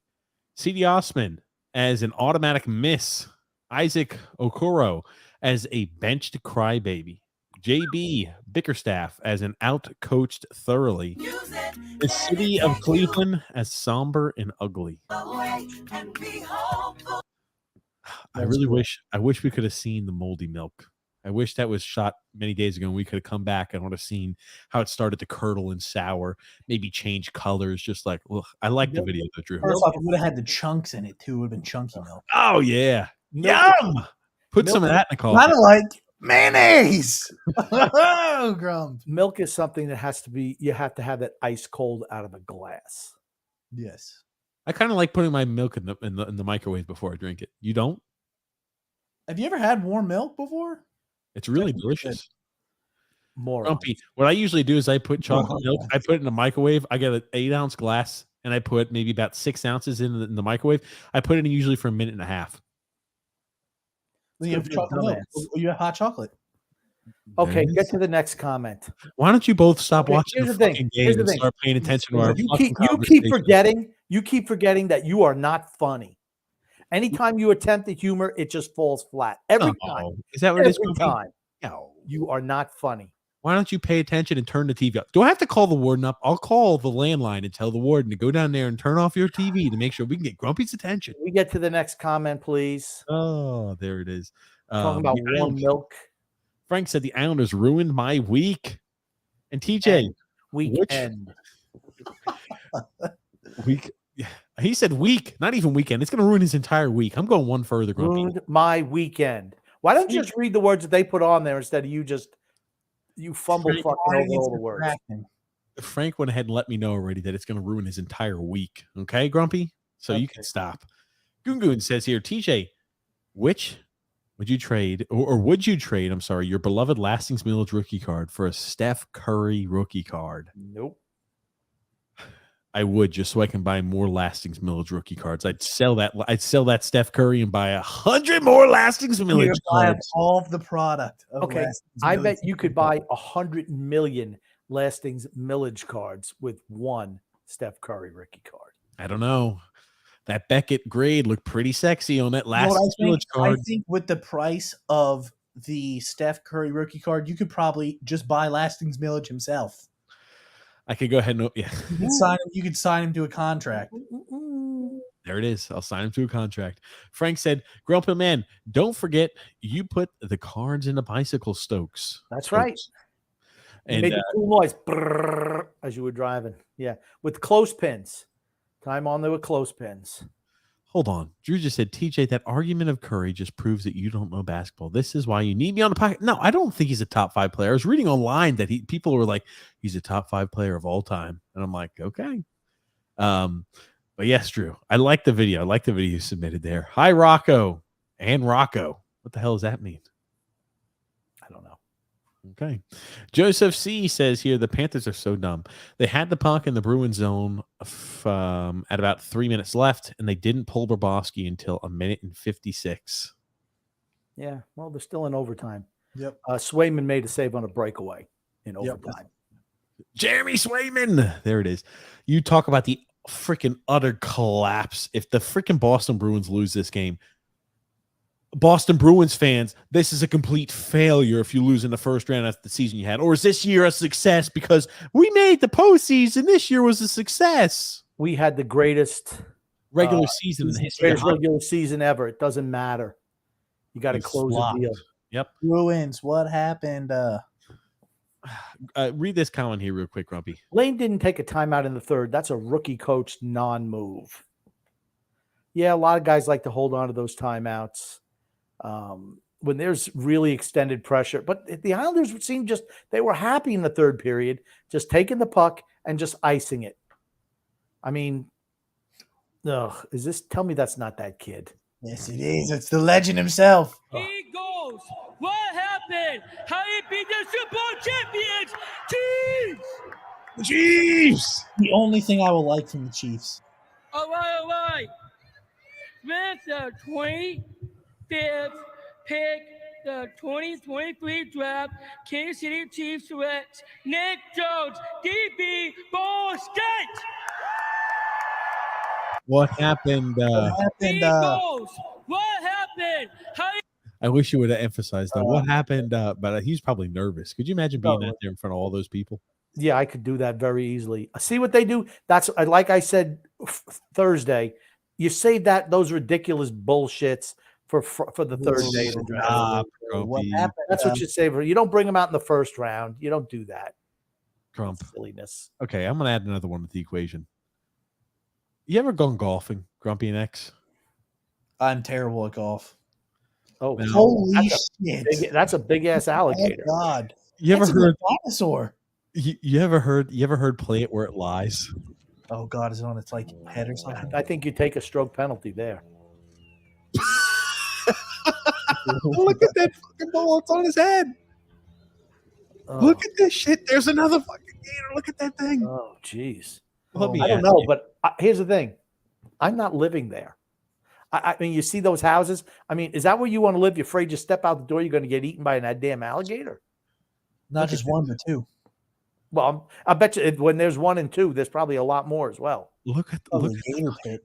look at the ball that's just resting on the top of that alligator's head. Holy shit! I mean, that's not even a baby alligator. That's a big one. That's a big guy. It's a big guy. It's a big Full boy. grown, that's full grown alligators right there. Holy shit! He's full grown plus. I saw that video and I was like, holy crap, guys, that is just ridiculous there. A full-grown alligator just laying on the top of its head. The Panthers tied it up. There it is. Yep. My gosh. Podcast reminder, fire Lou Lamoriello immediately, says Nick T. Yes. And yes, Panthers, I love you. I love you, Panthers. I do. Frank, Who's not rooting? Unless you're a Boston fan, how are you not rooting for the Florida Panthers? Islander fans, I'm saying, should probably be rooting for Boston because I think Toronto will beat Florida. and that means that Toronto will be in the Eastern Conference Finals. You know what that means? One step closer to possibly a Stanley Cup final. Do you want to know who wouldn't have beaten the Boston Bruins? Who's The that? New York Islanders. No. Do you think it would have even gone 7 games? No. How many games do you think would have gone, Grump? 4, maybe 3. Maybe 3. This man. They would have forfeited the last game. You would have forfeited the last game? They just would have not showed Give up. up. Just give up. Joseph C. said, I pray that Boston loses just because of their stupid fans chanting, we want the cup in game 1 of the series. Dumbasses. Yeah. Only Don Rickles was the only one who talked bad about Clint Eastwood. Okay. You know what that means?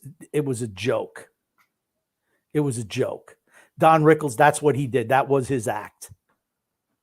Couldn't tell you who he was. But Andrew L. said, imagine benching your Vezina goalie in game 7. Yeah. Yep. Not smart. Yeah. Hey, yeah. What's up? That's what's up with Andrew. Well, yeah. What's up with that, Andrew? Is what Frank was saying. And Robert Marshall also says, yep, it's crazy that they benched Olmark in game 7. Oof.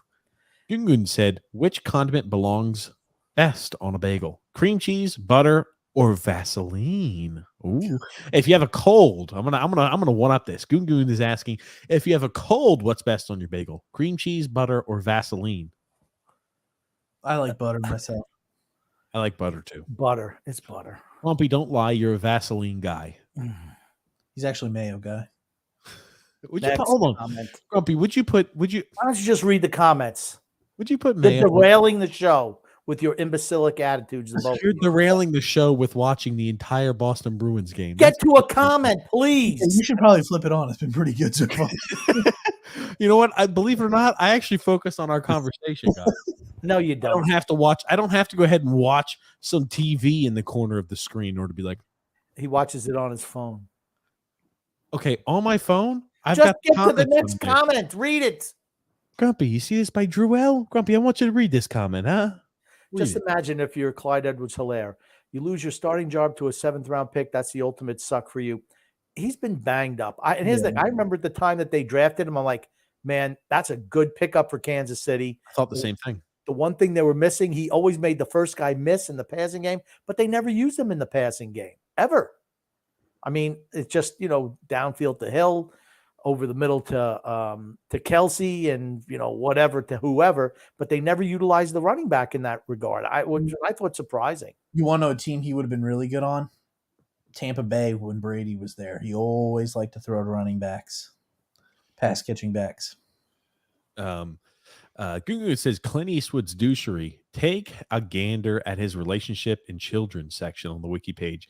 Let me know if it can if you can make sense out of how many children he has. I got lost. I thought he only had the other actor. What the heck's his One name? that dated Taylor Swifty. Yeah, he dated Taylor Swifty for a while. I think he had some later also, 1 or 2. I don't know. He's had a lot of kids. I don't know.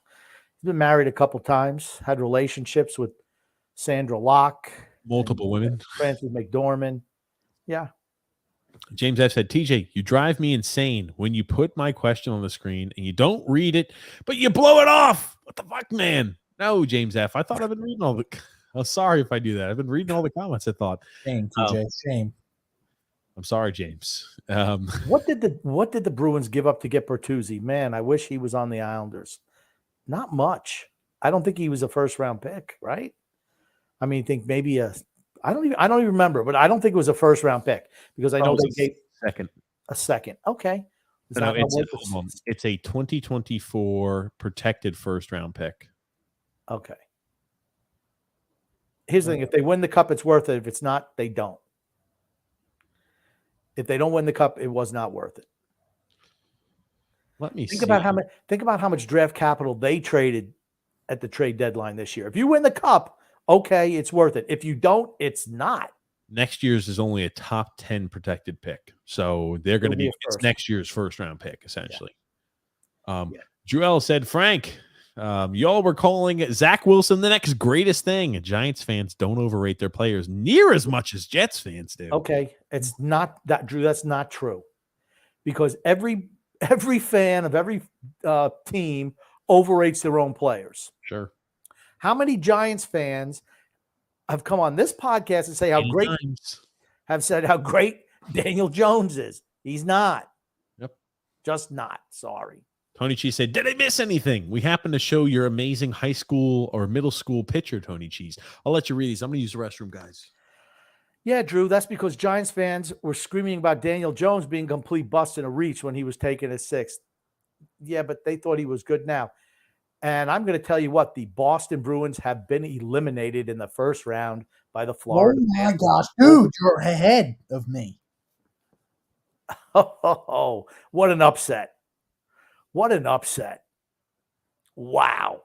At home. Holy At shit. home. They lost the last 3 games, 2 at home. They'd only lost 4 games, 3 or 4 games at home all year. What a the coach gets canned?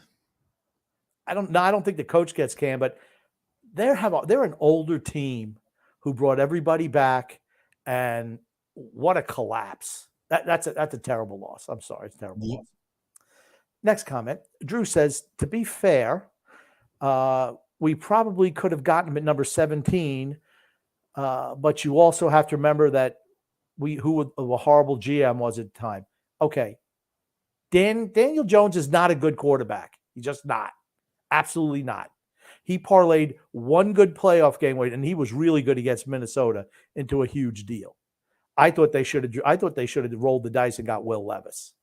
Absolutely. I didn't, not that I dislike the cornerback, Deontay Banks, or their second round pick, but you got to be willing sometimes to roll the dice like that for greatness. And they didn't do it. Joseph C says, all he needs to do next is dip that whole banana in a cup of mayonnaise. If I see any comments like that, I'm just going to tell you right now, I will not be reading them because they make me want to throw up.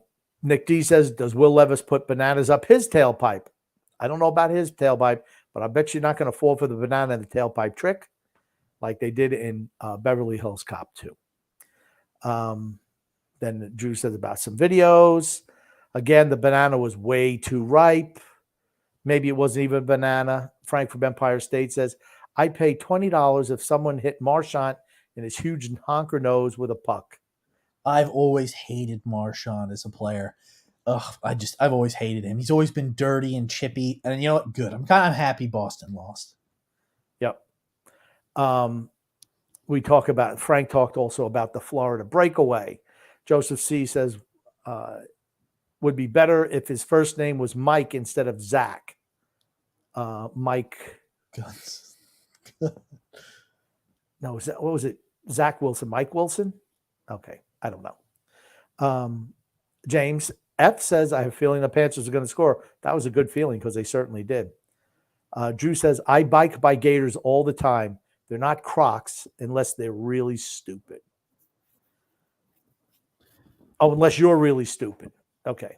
Well, crocodiles, I mean, isn't one like a salt water and one a fresh water? Alligators are found here. Crocodiles, I thought, were found like in Africa, like the Nile River and stuff. Yeah. All I know is anything that's big and long like that and has teeth at one end that they use for biting, they're not my friends. That's all. Yeah, alligators are found on golf courses all the time, though. All the time. Frank from Empire State says, I played golf in Florida last month, and there were baby crocs in the water. I was nervous. Wonders where was the mom. LOL, I was missing my gun for sure. Yeah, when we were in Charleston, they had baby ones, nowhere near as big as the ones that TJ showed, but little baby gators swimming around in the pond there in the neighborhood. Coming around? I mean, did they bite? I didn't get near him to find out. We should have let your dog check it out. He was checking them out, and I had to get him back. Oh, my God. That was not a fun day.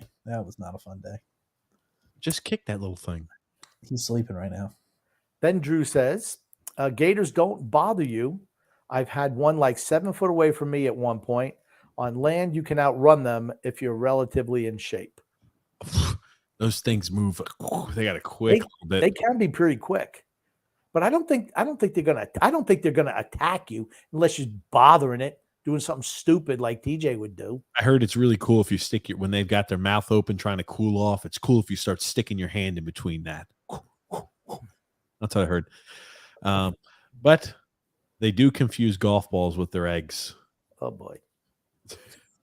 Oh boy. They still are dinosaurs, says Frank. And Joseph C said those alligators are reason 5,001 never to move to Florida. Okay. Grumpy, or Gungun says, Grumpy, you've questioned TJ's comedic wit. Who wins? TJ, Carrot Top, or Paulie Shore? It's got to be Carrot Top, I guess.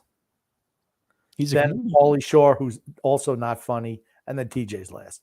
TJ's a lot of things. Funny is not one of them. But here's the thing. It doesn't matter because he's so good at so many other things, but he's not funny. Sorry, TJ. X is funny. X is funny. Andrew says the Panthers. Oh my God. The Florida Panthers won. Florida Panthers win in overtime. Yep. Holy shit. Good for them. I'm happy for Florida. Yeah. It'll probably be the team that I'm pulling for to win it all. Florida won? Yes. Yep. What the fuck? Was it a weak goal?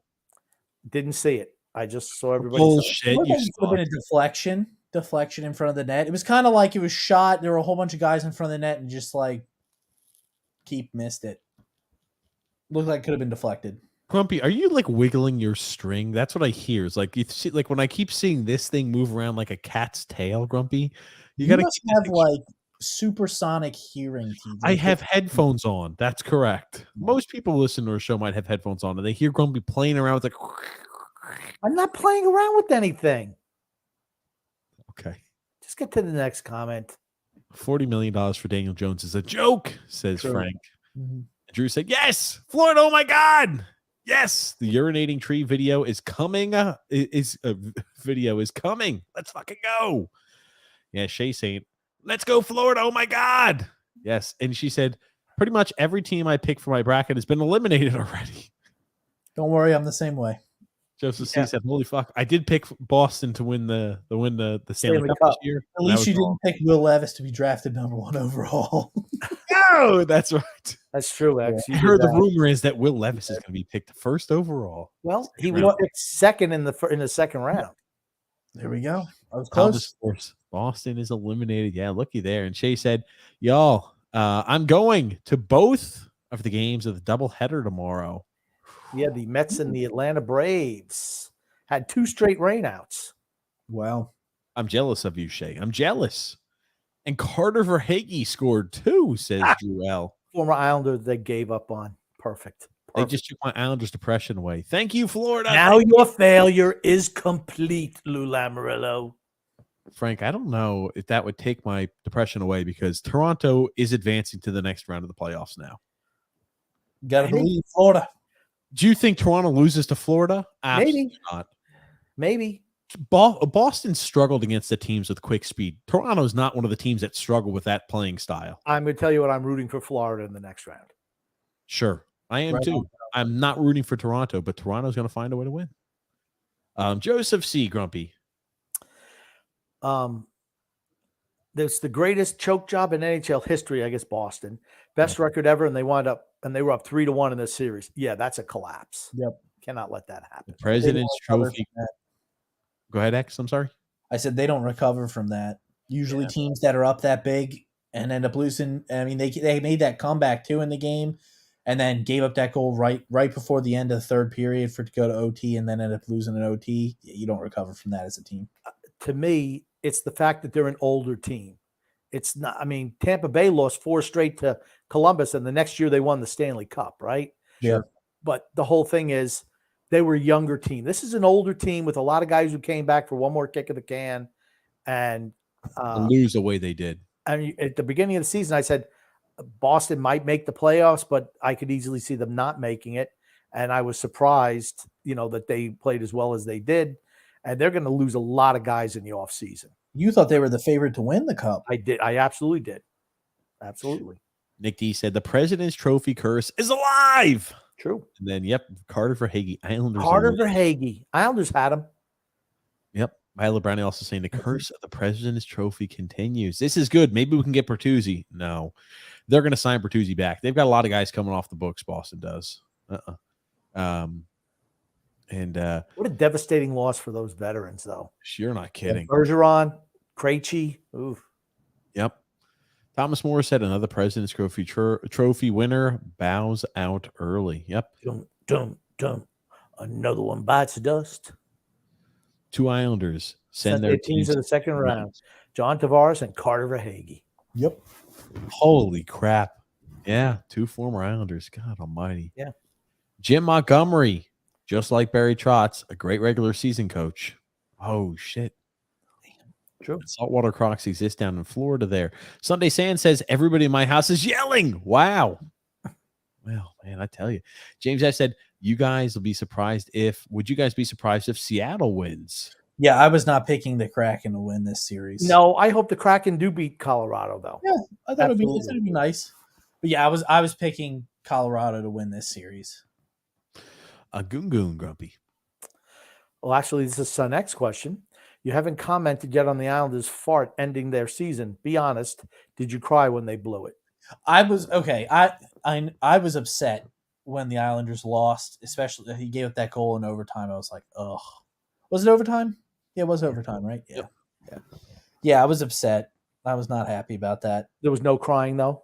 No, I didn't cry. No. I usually don't cry over I don't think I've ever cried over sports. I don't know. It's just a game.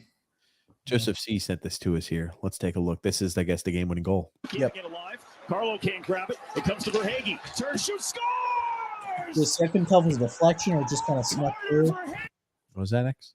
I couldn't tell if it was a deflection or just kind of snuck through. Oh. I'm looking at it here. Couldn't tell if there was a deflection or just a shot that went directly. I know. I think it went over his shoulder. Just a really good shot. But like Matthew Tkachuk willed that team to victory. Look willed at this. That team to victory. Who the hell is this who just ends up literally a fraction of a stick blade short? Is that Marchand? Like in that puck. Look how close those sticks are, too. I mean, nice screen. That's what I was saying. He screened him. Yeah. That's what it looks like. Yeah, he screened him, and then he hit it top shelf right there in the corner. Wow. Wow. The entire thing. Look at this. They've got 3 guys hanging out behind the net. That's just not good hockey right there. 3-on-1. And it comes out to one guy. And I mean, hey, that's a tough loss. My God, that's a tough loss. At home. Wow. Tough David loss. takes down Goliath. Yeah. Yep. Remember, though, Florida won the President's Trophy last year. They struggled during the regular season this year with Paul Maurice as coach, but the last week or so, they really picked their game up, and it carried over into the playoffs so far. Matthew Tkachuk is the difference for that team. Sure. And then, Andriel saying a snipe, as Butch would say, in the toy department. Yep, in the great toy shot. department. Top shelf where Mama keeps the oatmeal cookies. The oatmeal cookies. Paulo C. Grumpy. Florida. The same happened to Tampa and Columbus. In OT, it's very difficult to win a series when you lose 2 OT games, and you can't win a series when you lose 3 games at home. Very true. Yep. That's right. They lost. That's right. They lost the second. They lost 3 games at home. Yep. They lost game 2 at home. Then they lost game 5 and game 7. And they were so good at home all year long. Hey, you don't deserve to move on. You don't. But that's you saw Boston is an Islander type team when confronted with a modern NHL team. Speed, aggression on the forecheck. It exposes weaknesses. It exposes weaknesses. If you don't have puck moving defensemen, you're going to get burned. Wow. And that's what happened in this series as well. Good. You know what? Hey, kudos to Florida. I hope you win the next round. Hope you win the cup. Go, Florida, go. I'd like to see them win. Yeah.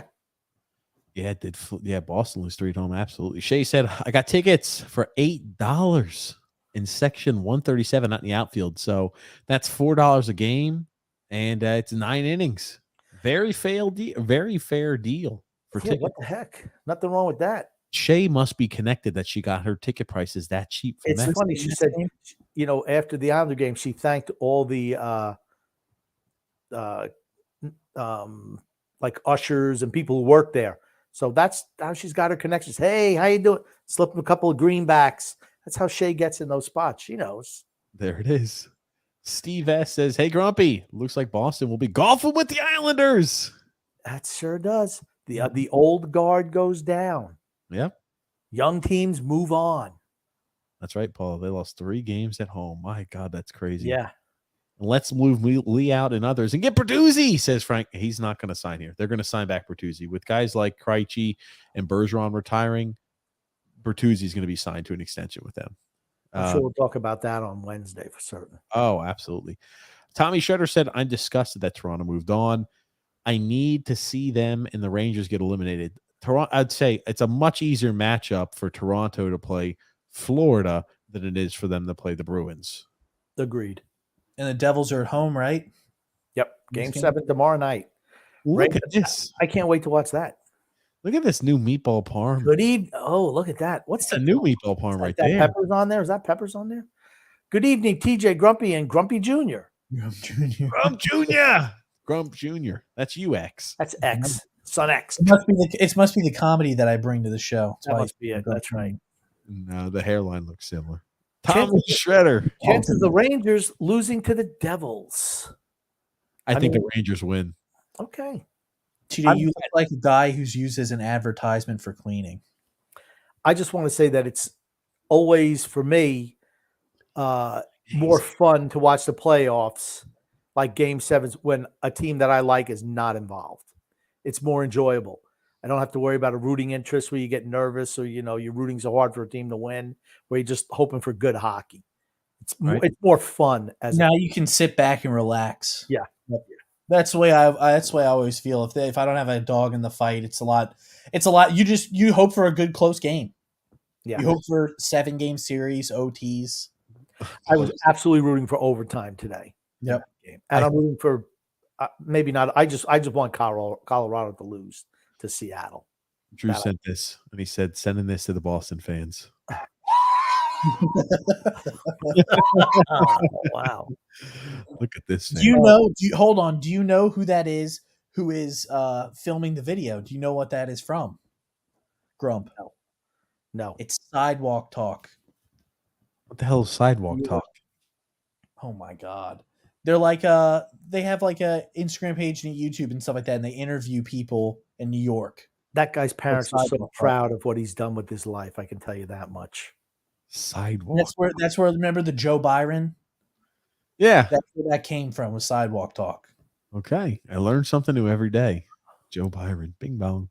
But I like the meatball parm. It looks good. I think the Rangers are probably going to beat the Devils, and the Rangers going to be playing an injured and banged up Carolina team.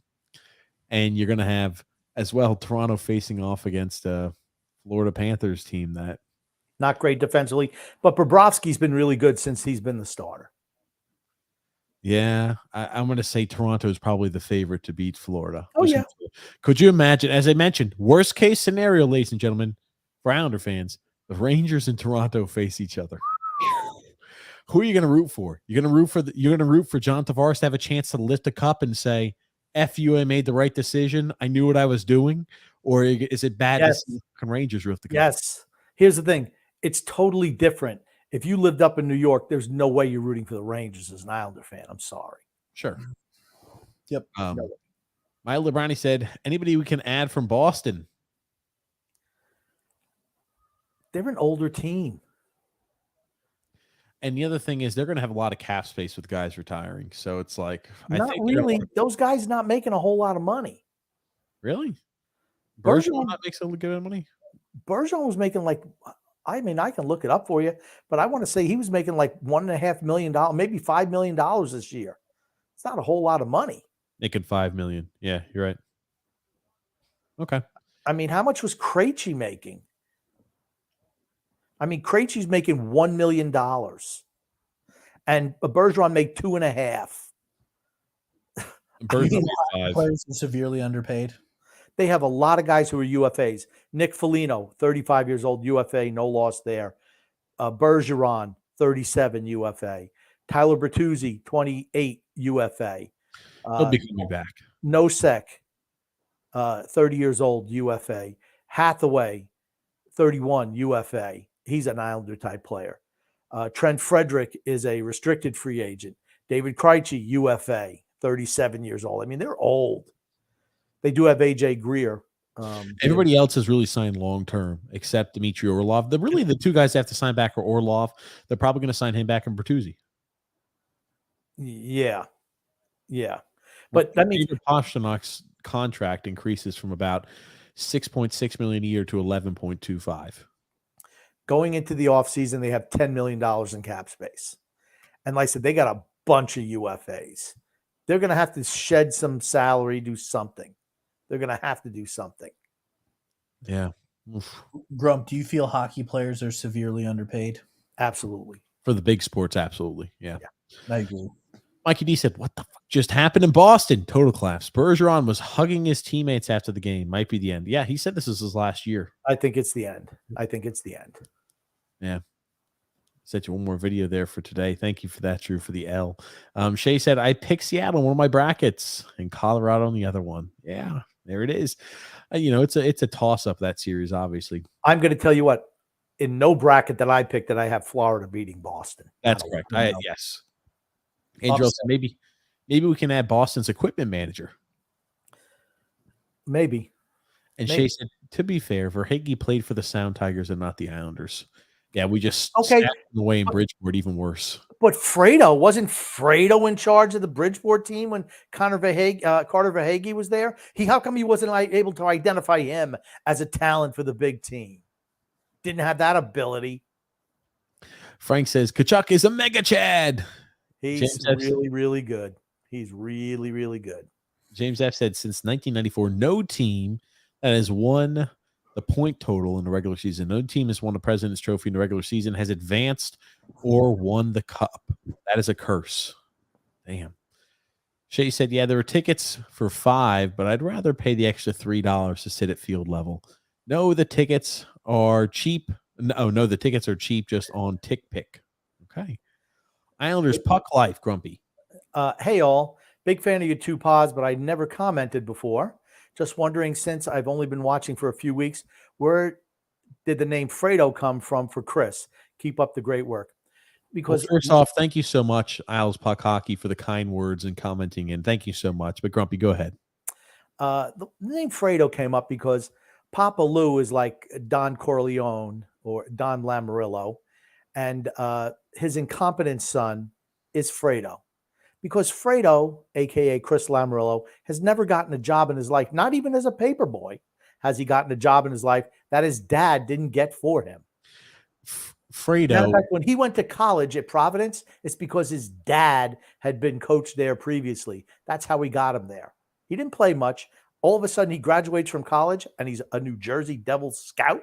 As soon as he gets out of college, oh, stop, please. Nepotism at its finest.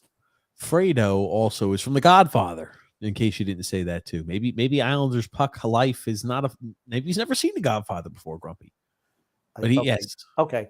I said Don Corleone. I just assume everyone knows who Don Corleone was. So my bad. I'm sorry, Isles Puck Life. If you didn't, I apologize. Oh, Frank said Godfather movies, the loser's son is Fredo. There it is. That's a good way to say it quick. Godfather movies, the loser's son is Fredo. There you go. And he said, that's good. James F says here, didn't the Panthers barely make the postseason? Yes, they made it by 1 point. Yep. We squeaked in the postseason by 2 points. They squeaked in by 1 point. That's My right. God. We get eliminated, they move on. Shay said, yes, I want Orlov. No. Stop throwing good money after bad. Stop chasing Shay. No. If we do that, it's just more doubling down on a team that's not winning a cup. Not good enough. Continuing to double down. Not good enough. Tony Chi said, oh my God, do you guys have any messages you guys would like me to relay to the Bruins? Relay to the Bruins fans. Oh God. Bruins, what happened? There we go. Grumpy, how should he text with that laugh, Grumpy? Can you do that maniacal laugh again? NWHAHAHA. BWAHHAHA.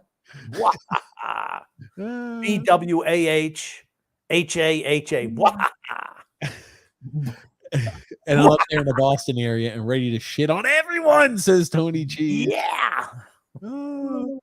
Are the Mets the Braves bitch? Yes. Yes. Right now they are, sure. Grumpy Tony Cheese. Yeah, and I live and work in Braintree. Which is like 9 miles from Boston. Gonna be an ugly day tomorrow at work. James F says, who will be the new captain for Boston? McAvoy. Sure. Yep.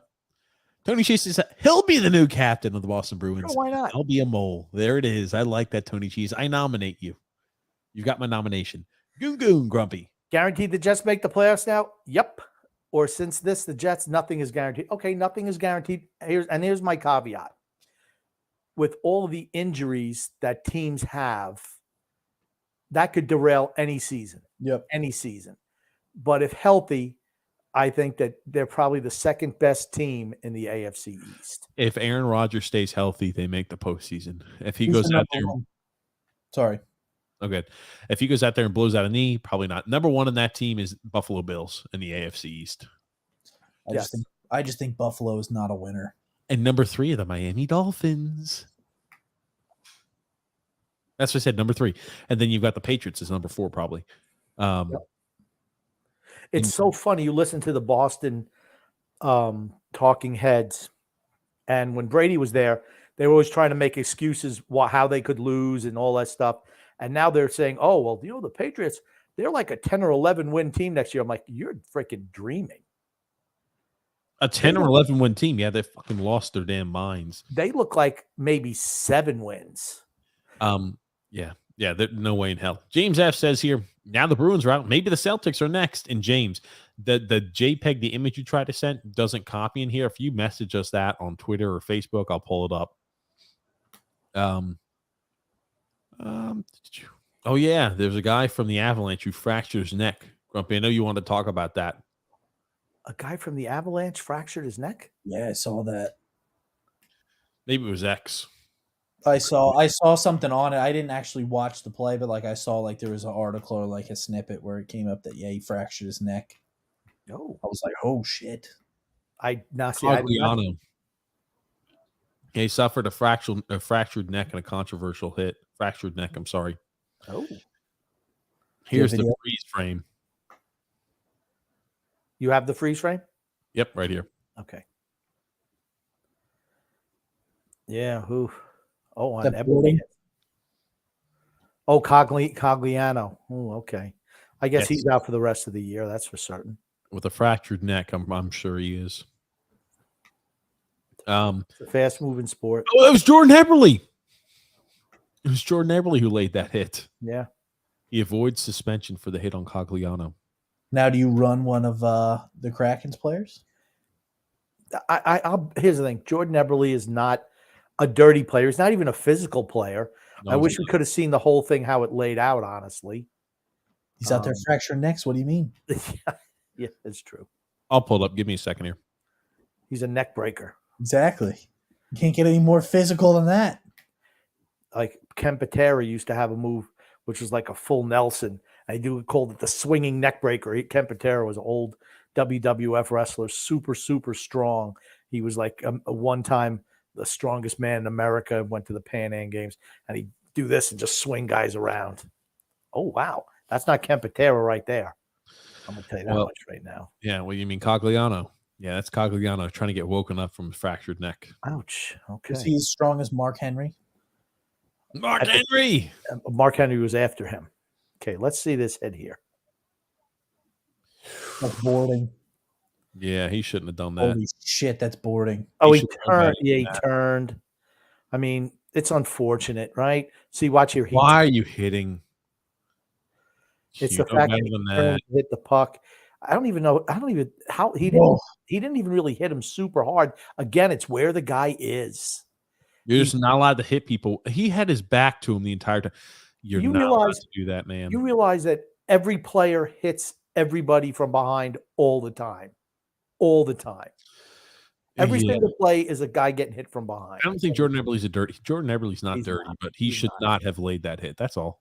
You got to see where his head is too. His head is down. Right. He turned, and he also turned at the last second. It's unfortunate. It's usually the distance between the boards.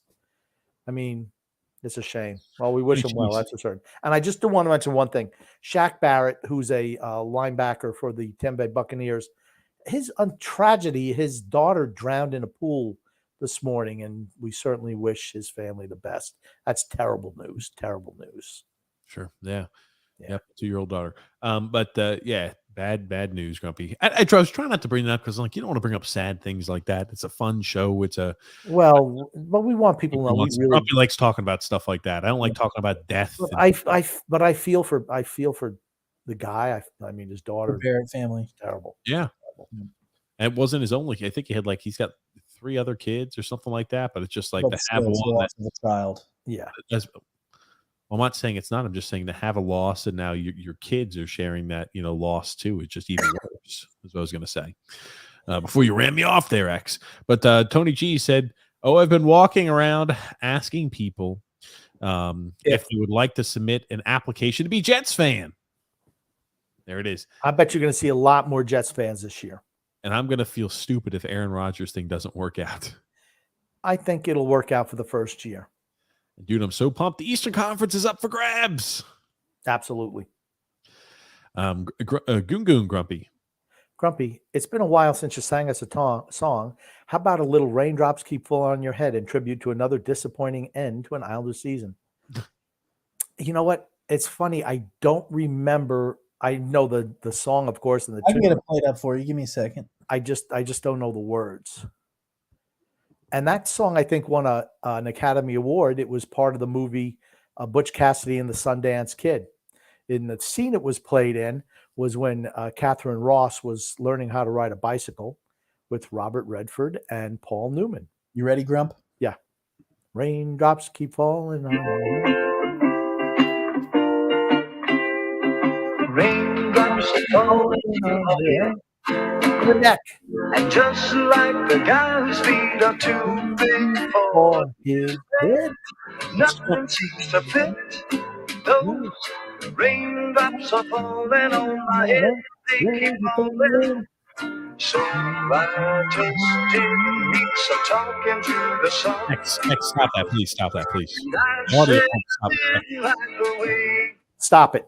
X. Please stop. The audio quality is miserable when you do that. I will pull them up because it sounds a lot better when I do this. Again, see, there you go.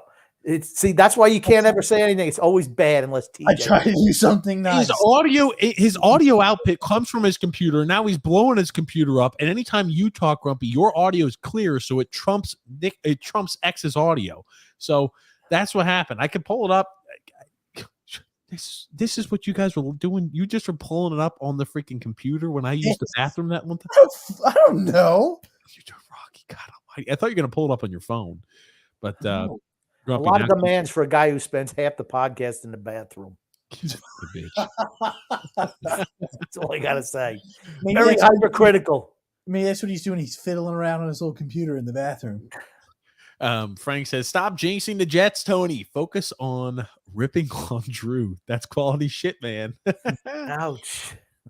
Tony G said, or Goon says, "How did you wind up an Islander fan living in Boston?" Tony Cheese. My Little Brownie said, "Our farm team is crap, but would you start bringing them up to see who can play, or start selling them off along with the dead weight?" For the Islanders, you got to get rid of dead weight first off your main roster. Andersley, I'd move him. I'd make it miserable for him to stay, so he'll want to move, and I'm willing to eat half his salary, get him off the team, give the C to Matt Barzal. That's number one. Sign Sorokin, number two. There's so many guys who have value on this team that are not going to be here by the time the Islanders are good again. Brock Nelson, move him. I was going to say that value. One of Pellick and Pulak, move one of them. What were you saying next? I was going to say, I didn't think the farm team was that bad. Didn't they make the finals last year? No. No. I thought they did. They played the Checkers in the finals. And they played the Checkers in the second round and got beat. Oh, okay. Okay. Wanted to show you this. I thought this was funny. Now they had the broadcast footage, and MLB.com uploaded the video afterwards. And I want to ask you guys if you guys notice a difference or where things change. That one's hit high and deep to right field. Fraley turns around, and that baby's gone. Well, look like they were Where's the looking. difference here? It's more of a like a long. I don't know. MLB has a closer shot, so you can't see how empty the stadium is. Whereas the broadcast footage, All you got to do is look at the stands, and you know it's empty. The MLB version, they avoided this. They avoided zooming in on the spot where it says "sell the team," "sell out." It says "finished out," "finish out," "sell the team." It's purposely avoiding that because the ball lands over here, but they use the video to make sure you don't get to catch this. Calling the owner a liar and telling him to sell the team. Yeah, I feel bad for the fans of Oakland. I really do. You love how MLB trying to push the narrative like that. Oh, we can't have anybody seeing stuff like that. We can't have anybody seeing what the actual fans are saying. They're just like every other business in this country. Don't want anything negative about the country. Try to pretend like it doesn't exist. Yep. Nothing to see here. Finished, sell, or fished out. Does it say fished out? I can't even read that one. Fisher out. Oh, Fisher out, maybe. Yeah, Caval equals a liar, sell, Fisher out. Yeah, obviously. Yeah, it was so bad that the commissioner had to come in and say that it was not the owner's fault. The commissioner's 100% behind the move. Absolutely, because they know it's going to result in more money. That's right. Well, everything's going to Vegas. Yep. You're going to have more fans there in Vegas too. I just hope they don't change the uniforms. They probably. What would you do if they changed the uniforms for the? I'm sorry, it's an iconic uniform. I love that uniform. Just love it. More of the Raiders color scheme is going to be black and silver. Oh, I hope not. I want to put this on and see if you guys notice what I did here. Can't hear it. Okay, Grumpy. When you say believe it or not, when I'm playing, I can hear the same volume. So I know I have. You complain how shit my computer audio was. That was terrible. We couldn't hear a damn thing. There was no audio. Here's the thing: in order for me to increase, hold on. You complained before when we didn't say that your audio was shit. You need to tell us. We're telling you, and then you complain about that too. Can't please this guy. When I am pulling up a video and it's not loud enough, I know that that's not loud enough. I hear that in my headphones. I do not hear what I'm saying in my headphones. So if I don't have the right thing hooked up when I'm speaking, I'll never know that. But Grumpy, this year, I'm going to have to jack the volume up of your outputs as well. So when I'm trying to do that and you're speaking, it means you come in really loud. That's why I'm like, I know that. Hold on 1 second. TJ, before you do that, your audio was shit. It was actually worse than my audio was on Raindrops Keep Falling on My Head. That's true. Here's the thing. Before you play the video, since it's only an 8-second clip, I'm going to say, is that what you would look like if you were a woman with that hairline? Jesus Christ. All righty. Let me go ahead and put this on. I'm going to jack the hell out of the audio. Give me about 8 seconds of silence. Hold on. 8 seconds of silence. What we're hearing is Jalen Carter, the D tackle from Georgia, just won a national championship with the Bulldogs. Big guy, 6'3", 300. Did you hear when she says big dick? No. We couldn't hear anything. What we're hearing is Jalen Carter, the D tackle from Georgia, just won a national championship with the Bulldogs. Big guy, 6'3", 300. Okay. Does she know something we don't? It sounds like she knows something more about him than we do. He called him a big dick, big guy. So a big dick, big guy. I thought that was odd. Now, I'm not sure how he did exhaustive research into her comments. I'm not sure how this is going to make Islander fans feel. Aaron Rodgers was at the Rangers game. And he went to the also know game. Who's behind Aaron Rodgers right here? It's a scientist guy. Neil deGrasse Tyson is right behind him too. Like the astronomer guy, dude, right? Yes. Oh yeah. But look at little Aaron Rodgers. At least he wasn't wearing a Rangers jersey. Thank God. And he went to the Knicks game today. Oh, and who else? Breece Hall and Alan Lazard are also there with him. Yes, and these top pitchers right here. Yep. Yep, there it is. But look at them at the freaking Rangers game. I So guess we're Brees pumping the Hall Jets is on. Steelers now. I guess Brees Hall is on his way to recovery. Didn't look like any crutches. No. Oh my gosh. Let's see here. Frank says here Horvat will be the Islanders' next captain, and he's already a better captain than Anders Lee. Lee got a total free pass and did 0 for the past 2 or 3 months. What the fuck? I can't believe it. I can't believe I defended him in the past. He's done. Okay, Frank. When I tell you somebody sucks, just believe it blindly. I told you he sucked. I told you he was average at best. He's below average Anders Lee. Grumpy says, believe everything he says blindly. Blindly. I'm never wrong, first of all, ever, when it comes to these players. So if you say jump, we all should say how high.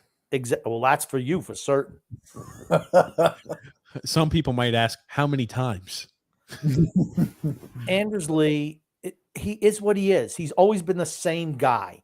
He's a guy, and his thing, up till the last couple of years, so is Brock Nelson. Guys who score a lot of goals when games are 7-3 or 7-1, and the Islanders will lose 7-3, and they'll both notch a couple of goals when the game is over. Not clutch.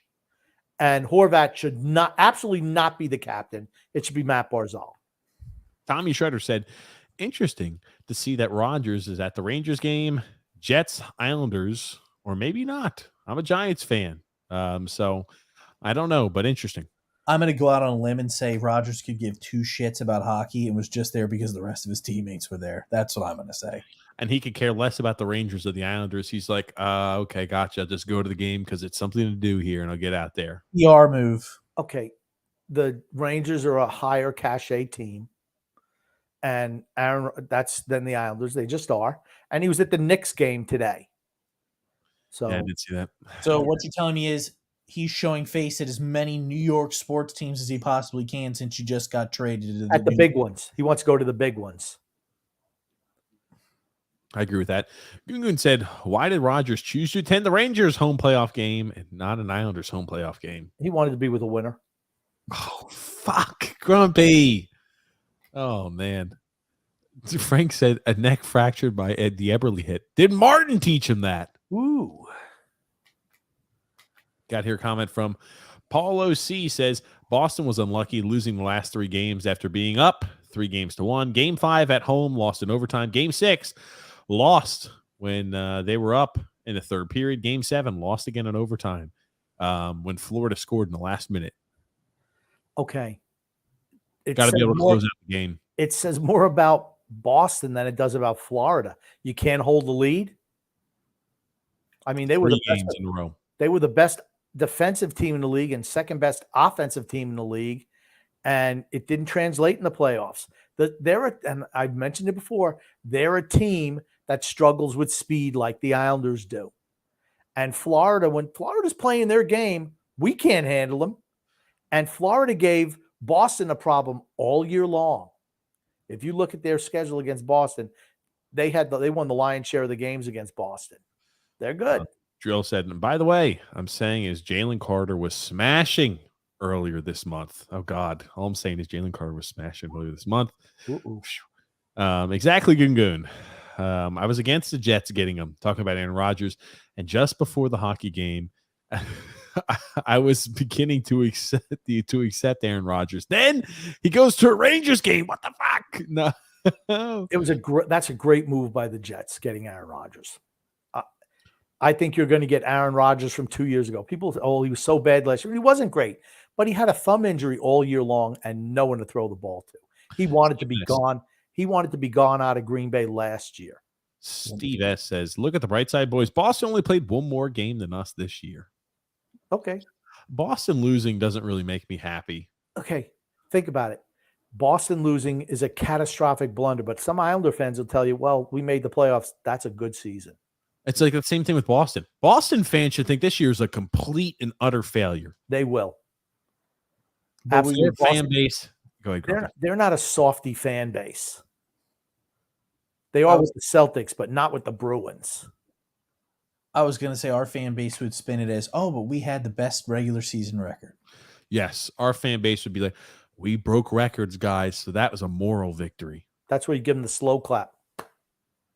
I do have a clap on the One soundboard. thing I was going to say about Rodgers, though, look at how much happier he was, and he got a nice haircut, trimmed himself up. Look at how much happier he looked going into the Jets facility.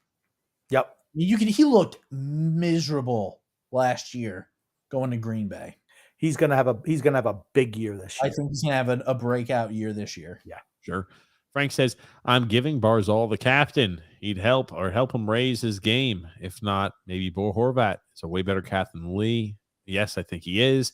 And Gungun says, am I constipated, or is baseball baseball so bloody boring that after watching a full season of hockey? Okay. Baseball is not as exciting a sport as hockey, but I compare it to an Islanders Minnesota game, which is mind-numbingly boring.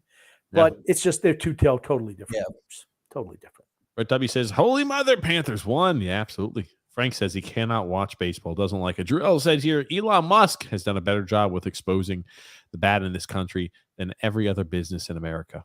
True. Yep.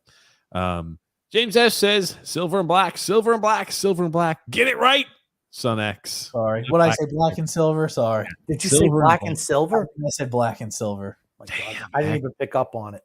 We should probably go ahead and stone you the next time we see you. Grumpy and I are going to pick up as many heavy stones and hurl them at you as possible. Hey, actually, if you could just use D batteries like they do in the black hole, I would much rather prefer that. Oh, wow. Throw D batteries at your face. There we go. Please. All I want so badly is for the Islanders to get a new general manager and to move Lou to an old folks home. Absolutely. I'm not going to. I wish they would, but I feel like. For me, I want the Islanders to win so bad that I don't want, because they're not going to win under Lamoriello, because what he wants to do with the franchise is just totally opposed to what I think they need to do to become good. Keeping on trading for old retreads is not the answer. It just isn't. Christopher C says here, TJ, looks like you're wrong about Boston. If the Panthers were able to beat them, then maybe we could have too. No, absolutely not. The Panthers, Matt, here's the thing. Boston still, no excuses. Boston should have beat Florida. No excuses for Boston. Another the team style they play exposes the weaknesses that Boston has. We play a very similar style to Boston, which is the reason why they freaking pummeled us all year long. The style that Florida plays, the style that Carolina plays, certain styles give them trouble just like it gives us trouble. Carolina was extremely successful against Boston this year as well. Yep. And Paulo C says here, I want to ask you guys a question. Would Al Arbor or any legendary coach have put their second string goalie in for game 7? Because I really questioned that decision, because you win and lose with your best. He had played like such shit the 2 games before that they just needed to change it up. They should. We were talking to Phil about this yesterday. They should have pulled Swayman in game 6. Yeah. Given Olmark maybe a day's rest, a little extra rest, and then see, hey, come back to the rotation. Come back in there, Olmark. They should have played Swayman game 6, and if they didn't win game 6, then you put Olmark in game 7. 100% almost agree. like Team Russia pulling Tretiak against the U.S. How'd that work out? Not well. USA. There it is. But you're right, Grumpo Man. But you were wrong about my guy Palmieri. And Goon says, if you think about it, shouldn't Rodgers be supporting the Devils, since the Jets and the Devils play so close to each other, and neither one are a New York team? Well, he didn't wear a jersey, so maybe he'll show up tomorrow at wherever the Devils play. Game 7, yeah, New York Arena. I think it's at Prudential Center. I don't know. Drew L. Grumpy. Well, Grump, you admitted that you were wrong about something last podcast, so I think it's a little bit unreasonable to just follow you blindly. All right, that's reasonable. Anytime you're talking football, you just flip it to change that statement to TJ. Follow TJ blindly. Mm-hmm. Andrew Ellis. Milk clip again, TJ. Was that? Do we need to watch the milk clip again? The what clip? The milk clip. Oh, no. That was basketball. Andrew L. says there's a video of Rodgers singing that Wimpy Rangers goal song. Oh, damn. Good says, Grumpy, which of the Islanders' loss was most brutal? The Leafs in 78, Rangers in 79, Oilers in 84, Lightning in 21, or the Canes in 23. Leafs in 78. Nothing else even close. Not even Yeah. close. The Lightning in 21, sure. No. Lightning was better. Lightning were better. We were better than Leafs. We were the best team in the league that year. And just that game 7, Lonnie McDonald in overtime. So let's cut the crap. Who wins the cup? Dallas Stars. Dallas Stars. I had them go to the Western Conference Finals. I think they win the cup now. Okay. I'm gonna stick with Toronto now.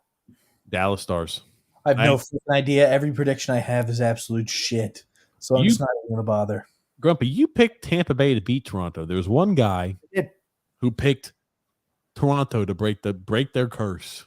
I picked Toronto as well, by the way. Yeah! Take it deep, Grump. Seattle was thoroughly dominated by Colorado in the first period. They are up 1-0 in the second. I also picked Minnesota to make it and play against the Oilers. And obviously I was not right about that. I picked the Islanders to win. I picked Boston to win. I did pick the Rangers to win. Maybe. So we'll see. Yeah, I've not done too hot.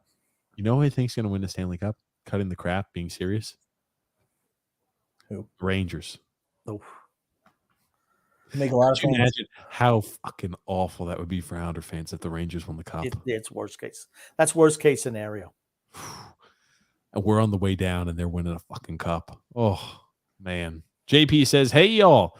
It's been an insane week, both in sports and in my life. I hope you all are well. And I'll be listening in tape delay again. Well, thanks so much, JP. Hopefully everything's going in life and sports. Well, we know things aren't going well. Drew L says here, so let me guess. This straight a man kills 2 people, rewards, gets drafted, and sex. Jalen Carter. Oh, gotcha. Andrew Sobolowski was also in net when the Jackets beat the Lightning. Very true. He was unconscious that year in that. Unconscious. Gungun says, TJ, show Son X all the different sound effects you have at your fingertips. You want to hear them, Son X? Let's hear them.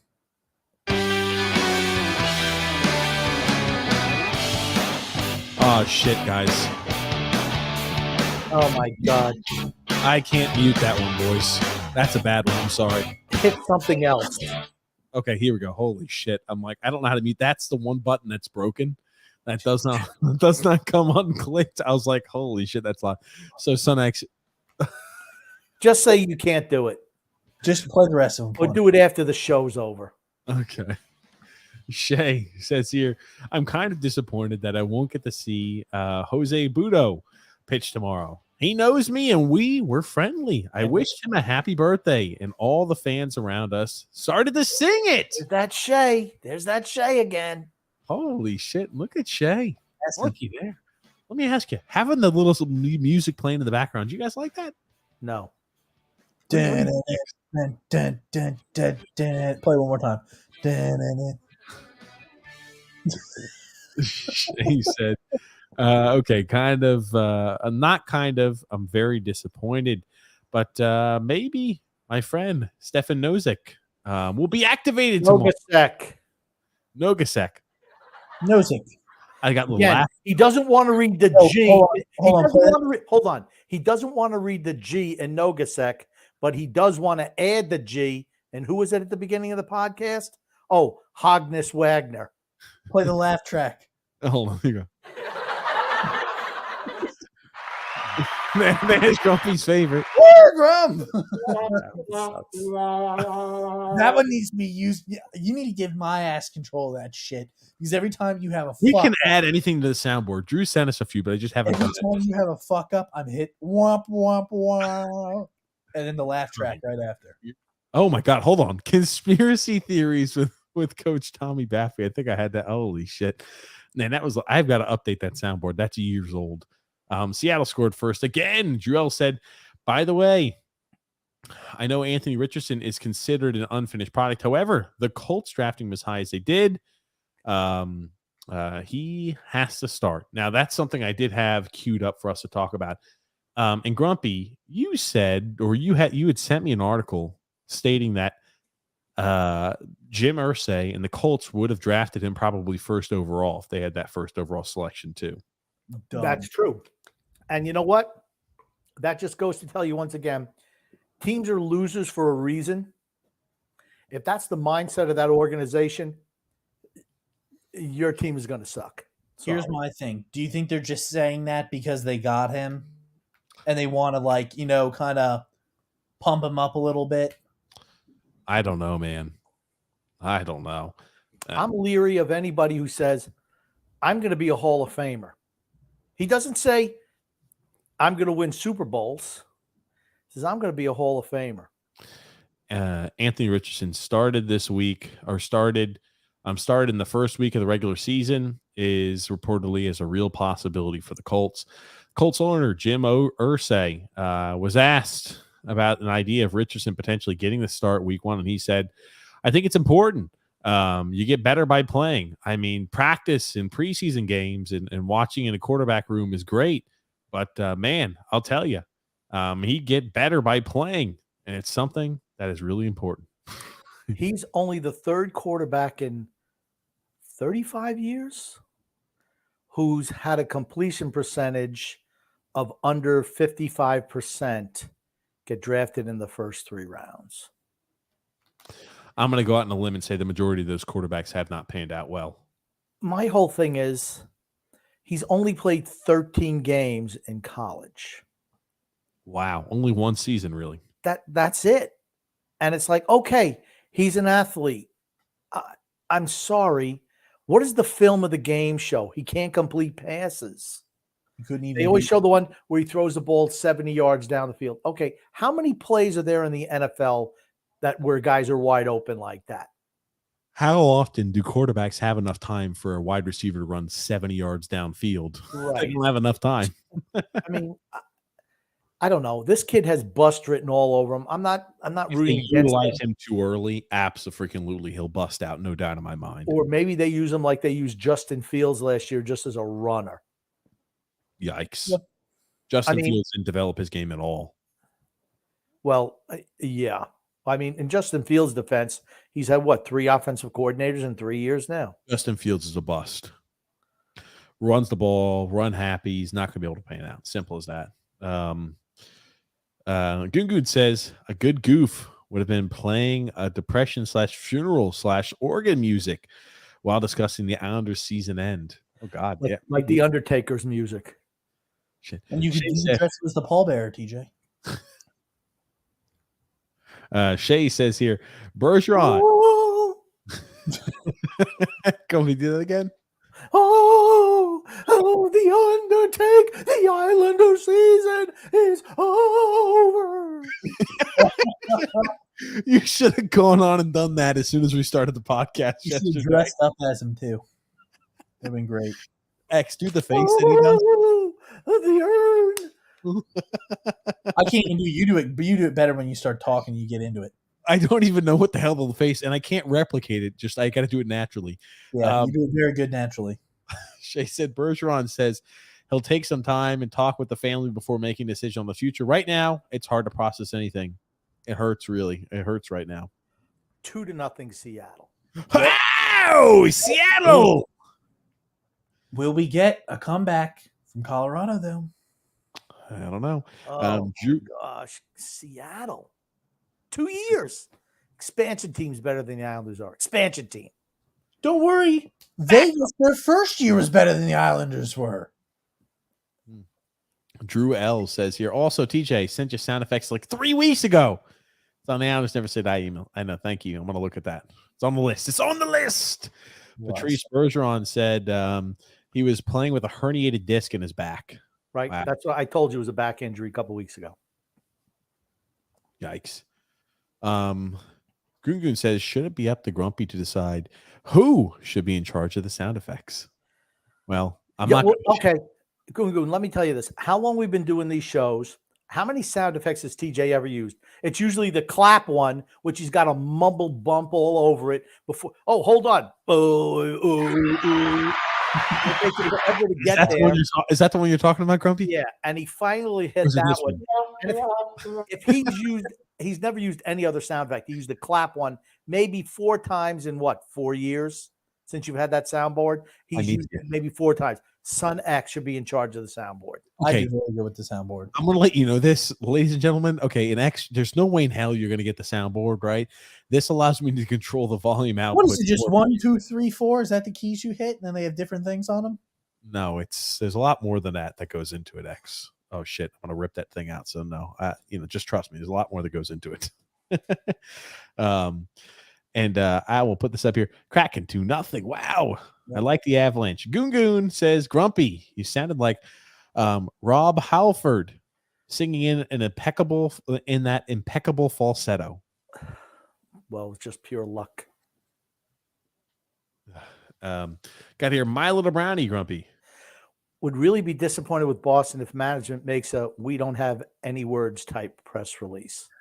Yeah, you ain't kidding. Yeah, that's a catastrophic failure for Boston. No, man, they made the postseason this year, and they had they had a President's Trophy. That's a big success for the Boston Bruins. It's the ultimate failure. Honestly, it's the ultimate failure. Yes. Yep. Tony Cheese said, "Sorry, Goon. I just saw your question. I was born and raised in Howard Beach, Queens. Moved to Boston area in 2015, looking for a fresh start." And let's see here. Drew L says, Tua last year as well. I was playing with a back injury. Oh, shit. There it is. More than back injury. A back injury that led to his brainstem. Mm-hmm. But ladies and gents, we are at the end of the show today. Crazy Game 7 action. Boston, best record in the history of the NHL, gets eliminated by the Florida Panthers. Grumpy, what do you want to say before we wrap things up here today? I want to say, first of all, hit the like button, hit the subscribe button, give us the 5-star review, do whatever you got to do. And I want to say love and laughter to everyone who listens and even those who don't, from TJ, the grumpy old man, and Son X.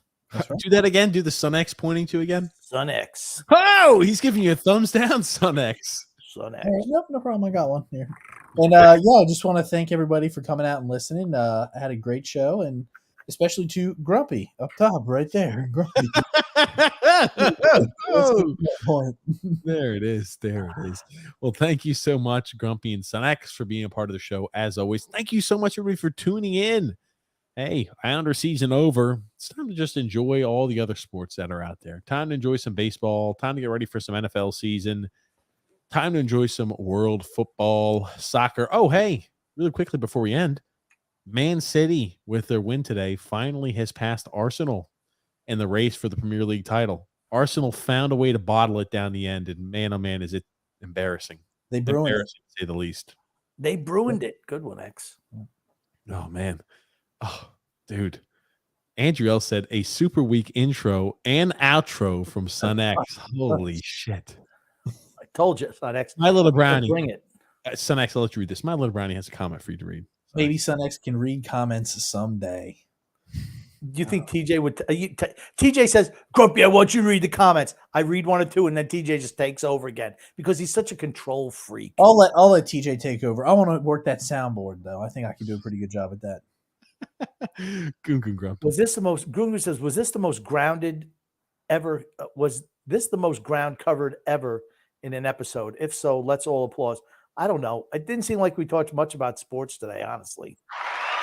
Let's all applaud, ladies and gentlemen. Let's all applaud. This, I think, was the most ground ever covered on a TJ and the Grumpy Old Man show. We were all over the place. We covered quite a few things. But thank you so much, everybody, for tuning in today. We'll be with you guys live this Thursday, 9 p.m. Eastern Standard Time. Thank you so much all for your outputs, your love, the comments. We love and appreciate that. And thank you so much, Grumpy and Son X. Looky there. Andrew L. I think the claps means he wants one of these. There it is. Thank you so much, guys. Thank you, Grumpy and Son X. Thank you. Thank you. My pleasure.